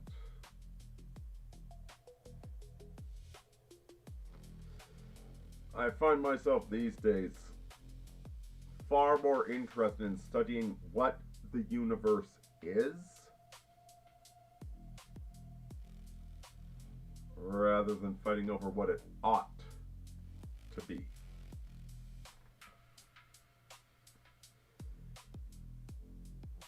Blitzer Blaze Noah says, We're all on this prison planet because we did something in a higher plane of existence. Essentially, we're all in one of the outer circles of hell.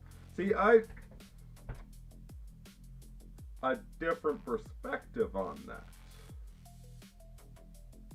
might be that we are all the holy divers.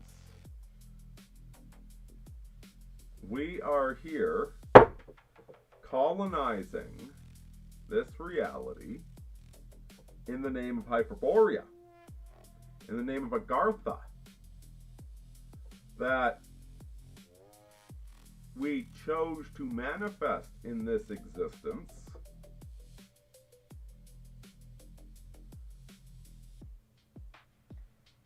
to found new laws. To be some of the players that decide what the rules are.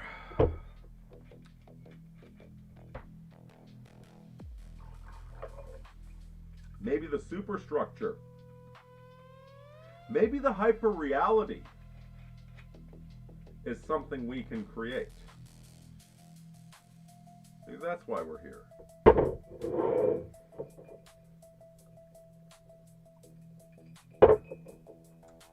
Maybe it's not a prison planet, maybe it's virgin territory.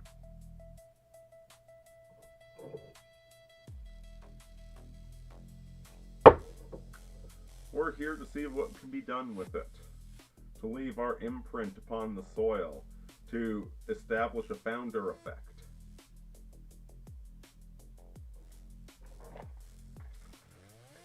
To say it's a prison planet.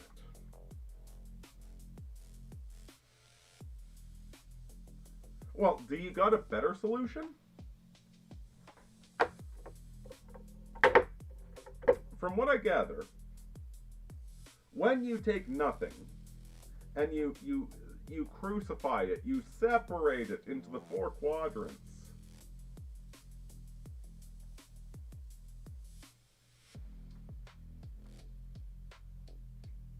The contradictions need to resolve. Left and right need to cancel out. Life and death need to cancel out.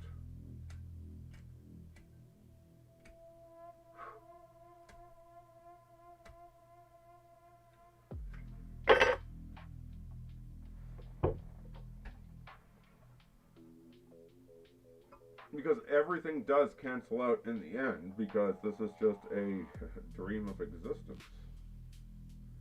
Just a dreamer dreaming a dream.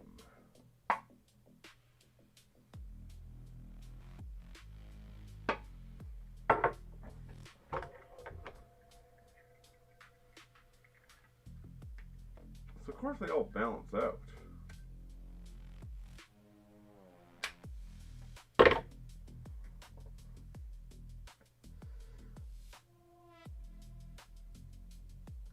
The question is it meaningful loosh harvested or not meaningful? Are we generating interesting loosh? Are we generating interesting catharsis? Can we make this ridiculous experiment worth it at the end of the day? Because every single one of us is just us experiencing ourselves.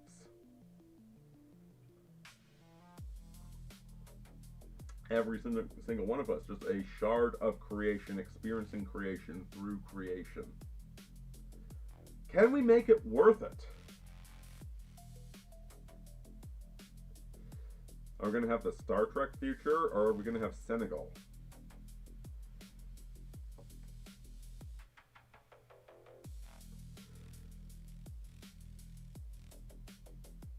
Yeah, it is a trap. But we are also the trap maker. Can you ride the lion while realizing you also are the lion?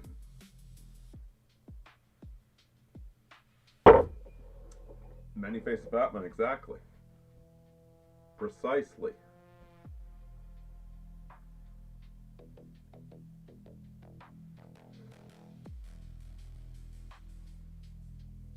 You got your nature.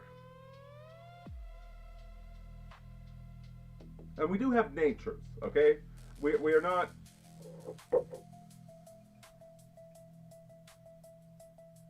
We're fragments of the Godhead, but we have natures.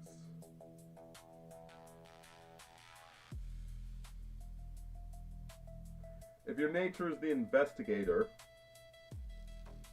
you will engender things to investigate. We do engage with one another.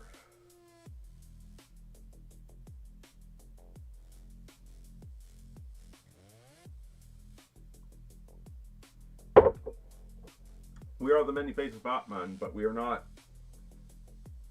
generic. We are unique. And can you use your unique nature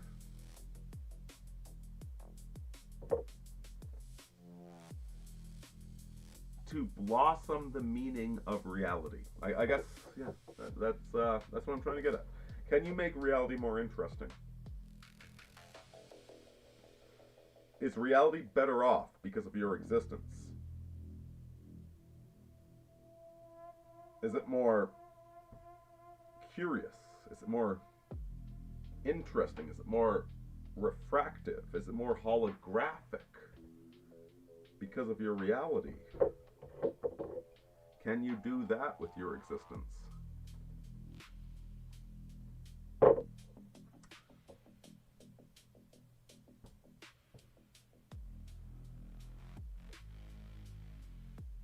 That's a life worth pursuing.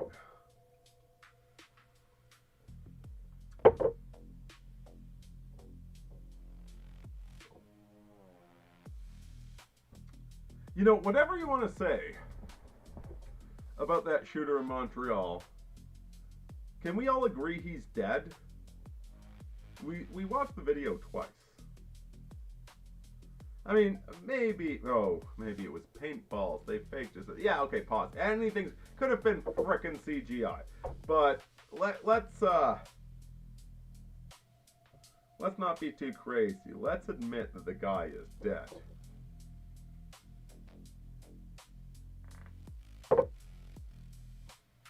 Just like Esteban says, when I asked it, "Who are you?" it said, "I am God, you are God, we are God." It felt inclusion in that proclamation, but knew my own nature at that time was not the same as them. Esteban, have you read Stranger in a Strange Land? You should read it.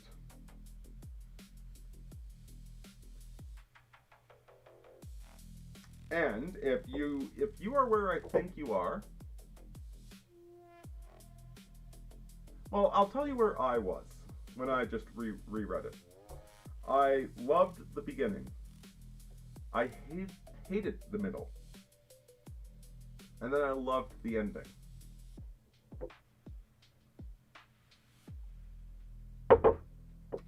Stranger in a Strange Land is not a perfect book, but maybe it's the book you should read right now. So good. And it's a great fucking story, too. It's fantastic. Go read it. Go read Stranger in a Strange Land.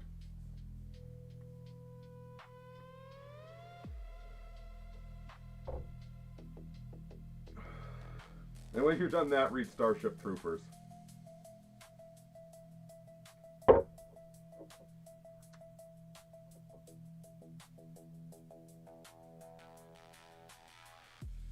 God is God and I am not. No, Butterfly, you're also God. You are, in fact, a shard of him.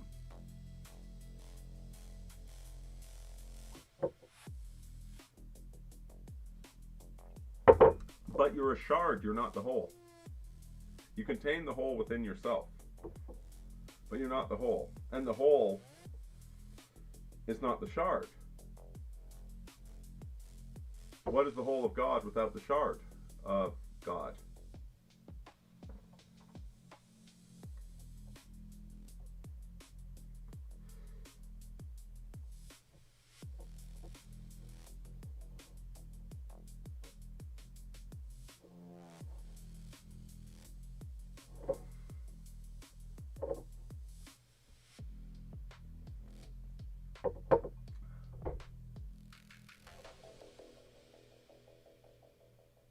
Goodness, what am I?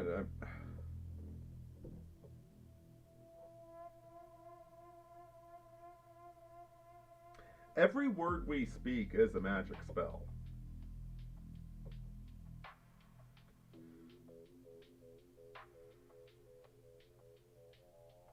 Every action we take is instantiation of divine relevance.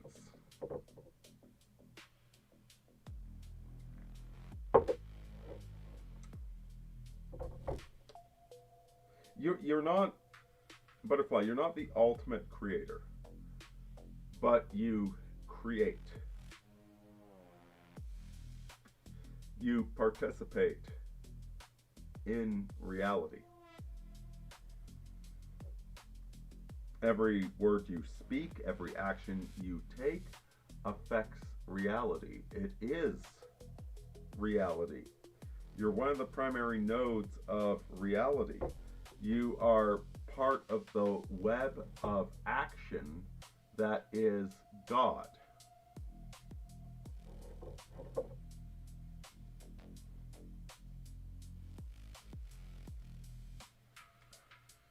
What I've been trying to do for the past year, at least, like year hardcore, year I admitted I was doing this, is trying to perceive what reality is, what it is that all of us do, what all of it means.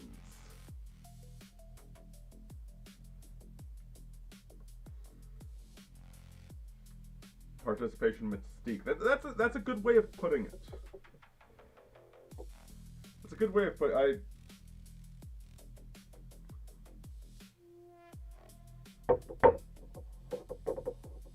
It's not a bad framing.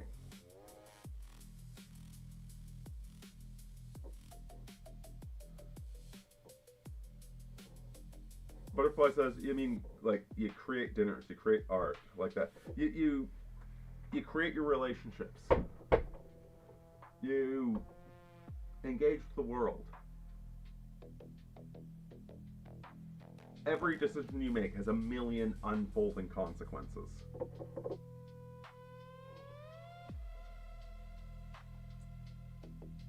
And you can never know what the consequences are.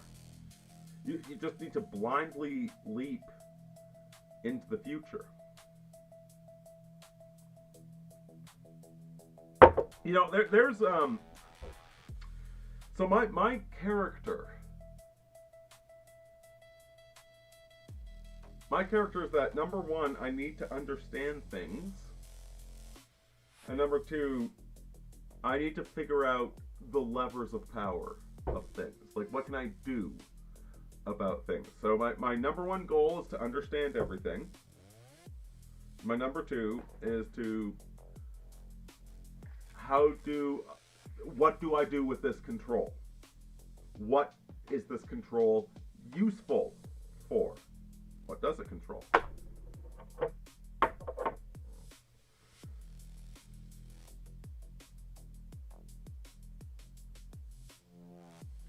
There's three other basic approaches.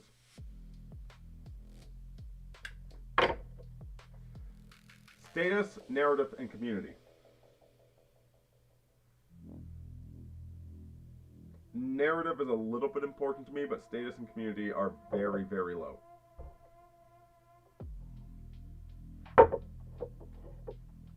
That is my nature. That is my orientation.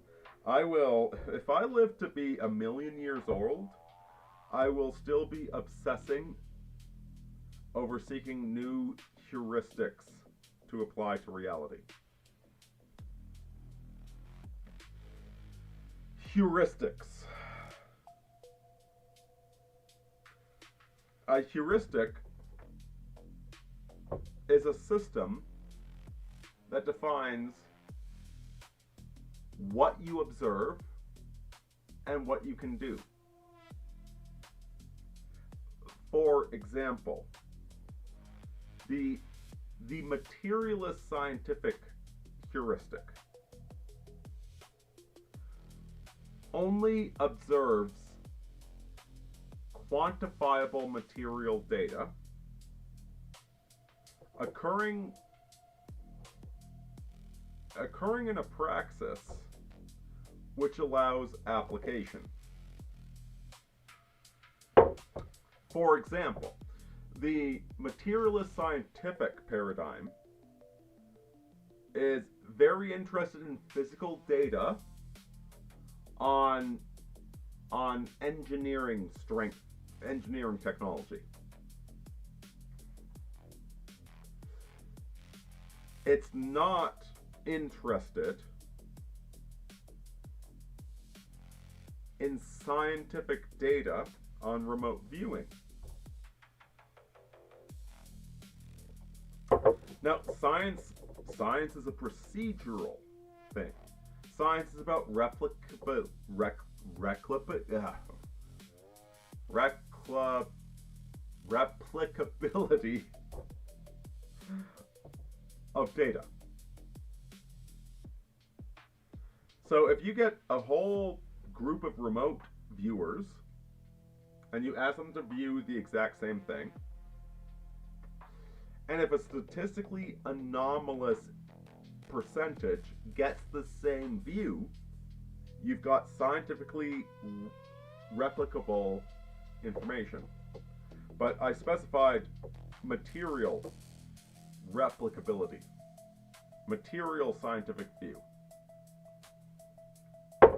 In the material view, it does not matter how replicable the remote viewing is. A priori, it's non-science. It's not part of the domain.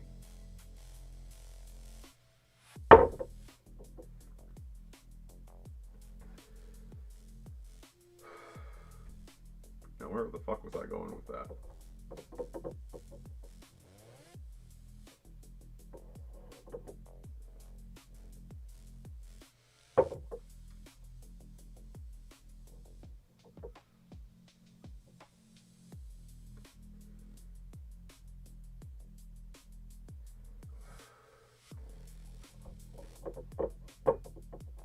So we've got people with different orientations in this reality. Some of them are community focused. Some are status focused.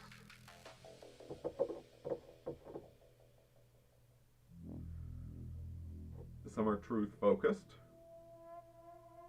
Some are action focused, and some are narrative focused.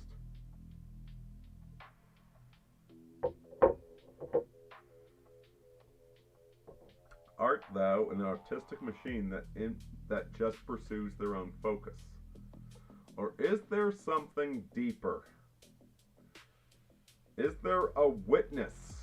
Is there an eye behind the scope? I'm of the opinion there's an eye behind the scope. That eye is God, and thou art God. I am God. Everybody is God. This multiplicitous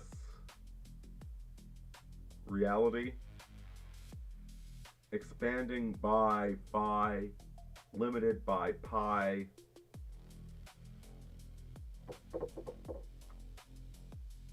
And I probably sound like total nonsense right now. Guys, I'm going to shut down the stream in about 5 minutes without good questions. Toss me some questions. Questions, comments, concerns.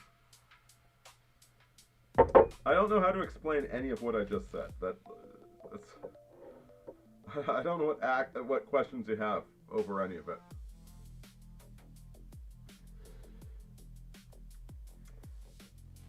But that we are diadems of the Creator. We are shards of the Creator. That thou art Christ. I am Christ. We are all Christ on the cross.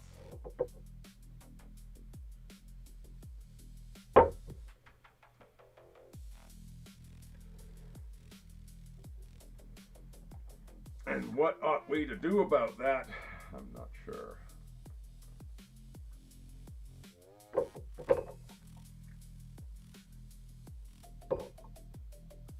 Vacuous I know, it sounds really vacuous, butterfly.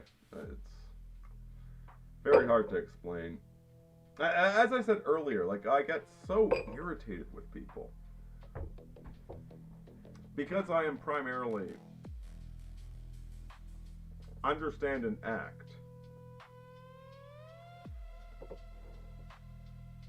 When people ask me, when they talk to me about problems that they can't quite define,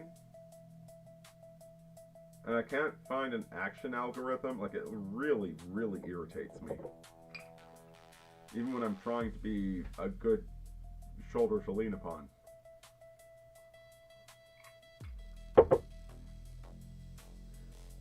What's your opinion on the idea of the cycle of civilizations, and is acceleration a good idea?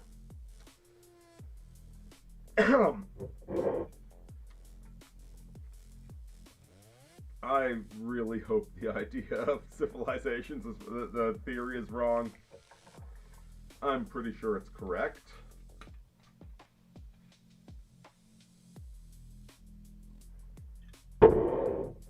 Actually, no. I got a cute fucking answer.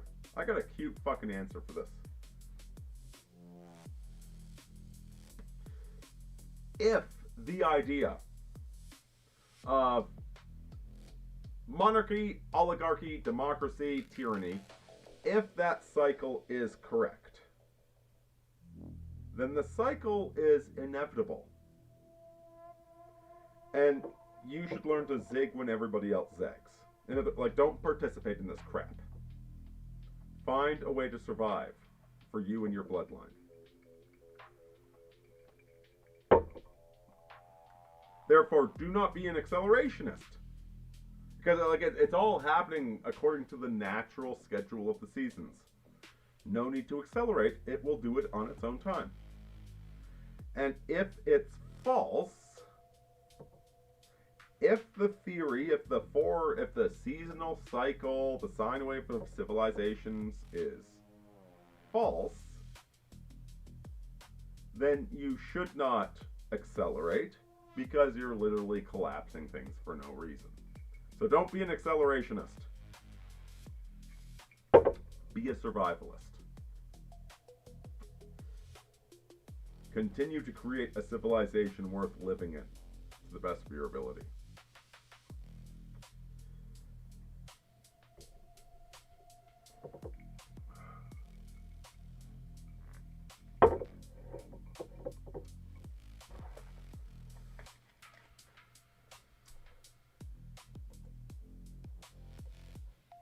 Let's see. Any other chats?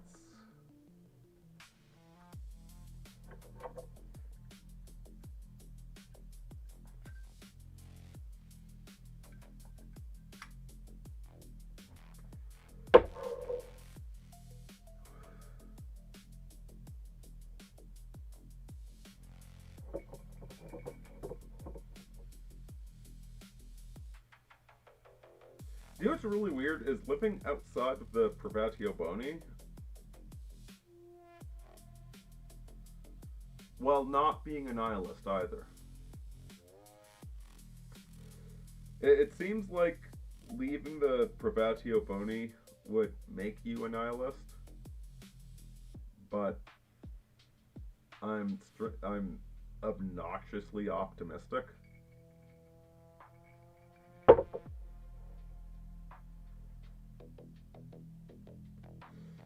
I think it's just my temperament. I think it's the temperature of my blood.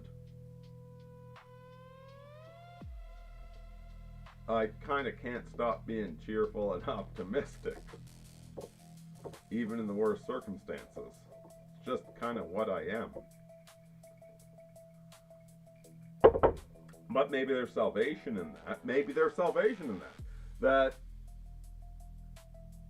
maybe you just are what you are.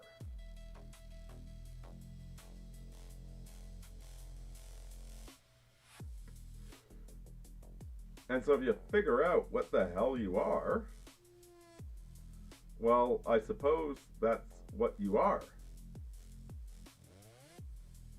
And so go be the best version of that.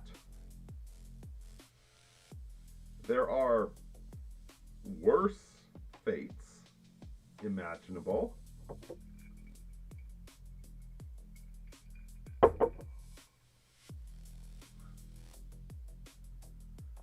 So nihilism is bad? Oh man, those guys were Nazis? No man, worse. Say what you will about the tenets of National Socialism, at least it's an ethos. They're worse, they were nihilists, man. Well, I suppose what I'm suggesting is that nihilism is also a temperament.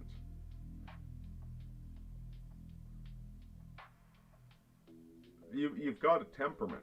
You've got you got an innate North Pole that your personality keeps reorienting towards.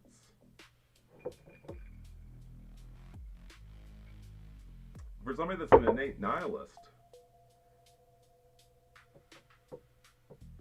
no series of good luck will ever convince them otherwise. As for myself, am I a philosophical pessimist? I think I might be. A philosophical pessimist with strangely optimistic biology. Yeah, maybe that's what I am.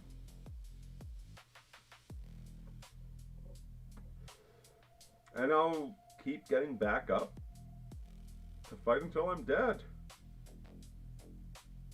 And I won't even resent the fact that I'm dead. That's a weird perspective to have on reality, isn't it?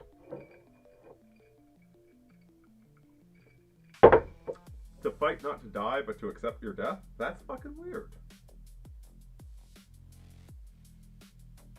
But I think I do.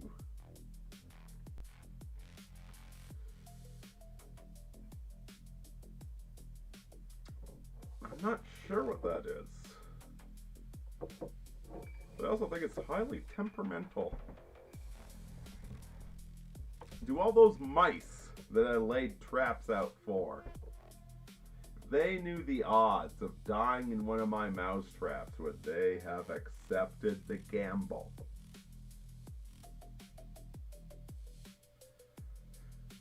And maybe they would have.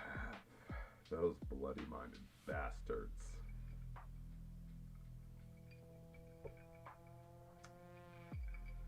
So no, is nihilism bad? I don't know that nihilism is bad. I am not a nihilist. It just doesn't go with my fashion season, babe.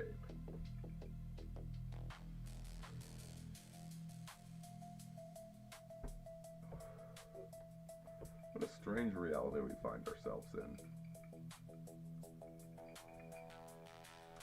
I do not advise, by the way, speaking from a deep metaphysical level right now, I do not advise starting gunfights with police officers.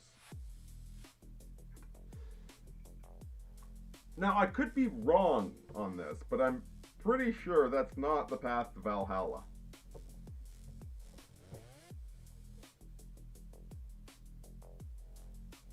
That seems like rage quitting, because you couldn't figure out the first level. So I definitely don't recommend any of that.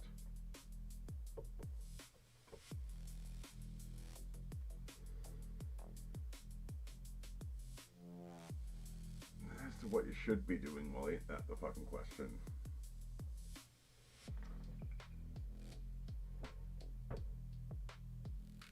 Any final questions, comments, concerns?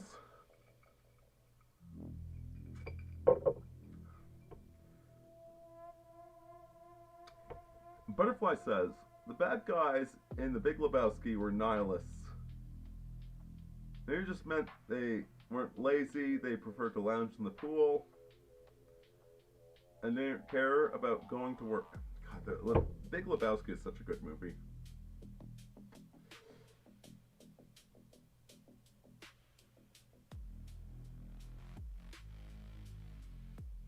You know, Butterfly, I could write a convincing opposite agreement.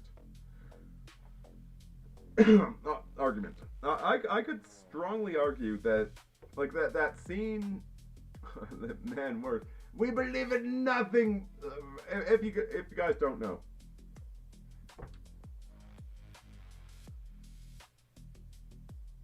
Lebowski gets assaulted by a group of Germans who basically, like, he's at the center of this whole criminal conspiracy that he had nothing to do with. He just kind of got dragged into it. And the Germans, they keep throwing his head into the toilet and saying, "We believe nothing, Lebowski," which he interpreted as nihilism. However, this group of Germans that did that to him, they at one point mailed a pinky finger to demand the give us money or else. It was actually the female German. Her pinky finger got mailed. Like, they literally, as I recall, anyway, it's been a while since I saw the movie, they could have cut off the pinky finger of the kidnap victim, but they cut off one of their own fingers. Like, the female German volunteered her own pinky finger to get cut off to go demand the money. So they absolutely weren't narcissists or narcissists, nihilists. The irony is that Lebowski interpreted them as nihilists because they said we care about nothing.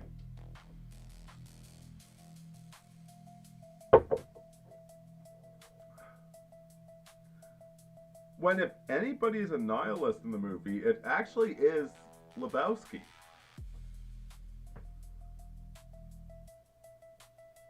The only commitments Lebowski truly has in the film are when he has his nightmare dreams about being castrated. And yet in his diurnal life, he does absolutely nothing to accomplish fatherhood. Like, he's like the dude abides. But he's got this fear of being castrated, which might be a reflection of the fact that he's doing nothing to achieve his status as a man. Maybe this is prior to Fight Club, this could be the great critique. That you are slowly being castrated and you do nothing about it.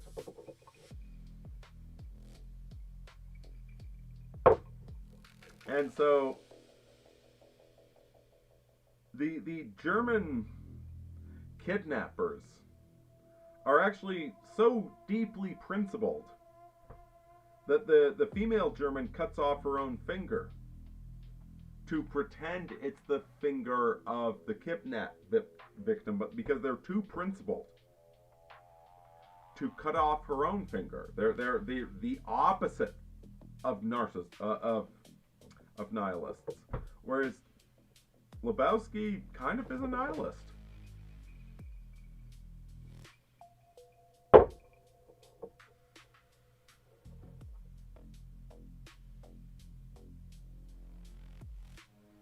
Or sorry, pinky toe. That actually makes more sense. See, the pinky finger's a big deal, but the pinky toe, yeah, okay. So they cut off the pinky toe and mail it. It's because the people that Lebowski calls nihilists are the least nihilistic. They're actually willing to go do shit to accomplish a cause. They've got principles. They're the opposite of nihilists. Well, Lebowski and his friends are pretty fucking nihilistic.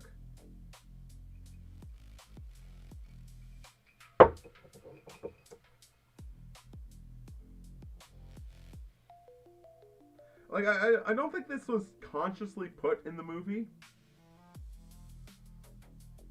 I think this movie is just one of those really... Sometimes humanity just stumbles upon a perfect prism for everything.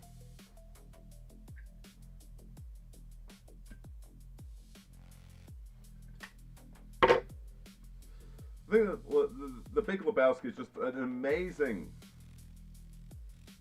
crystalline perception of what life was like at the time. Of that, they'd taken away every opportunity for masculine grandeur.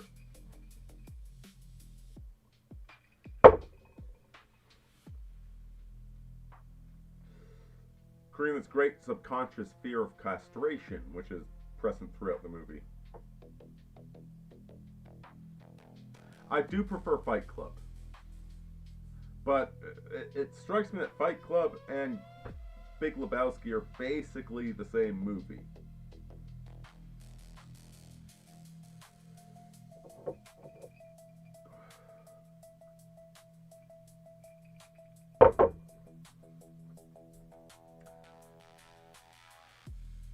Anyway, 21:32. Good time to get it shut down. They're going for an hour and a half. Guys, thank you so much for the comments. Especially all the comments I didn't reply to during the first half. Thank you very much for all of those. God bless. Don't give up your guns. Don't go on a fucking killing spree, for fuck's sake.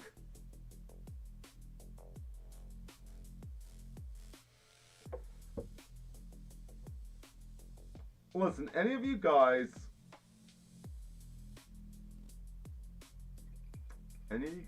feel like you're getting done over right now? If you're broke, if you're a fucking loser, if life fucking sucks right now,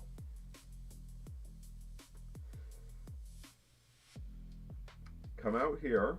I will get you a fucking job.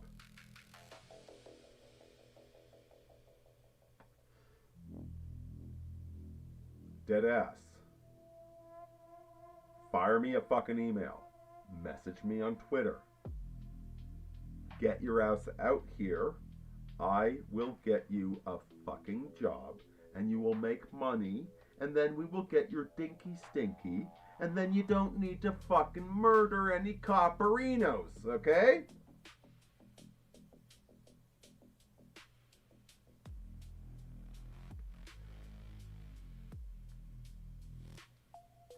Oh my god, Butterfly Ballerina hasn't seen Fight Club. God, I love it. Go watch Fight Club. It's so good. But no, I'm dead serious. Dead fucking serious. I don't have an easy answer. I don't have an office job, air conditioning fucking answer. I have an answer where your life fucking sucks and you make a lot of goddamn money and then chicks have sex with you. That's my fucking answer.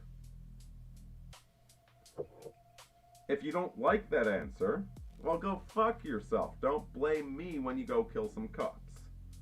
But if you're down for that answer, drop me an email. I will find you fucking work.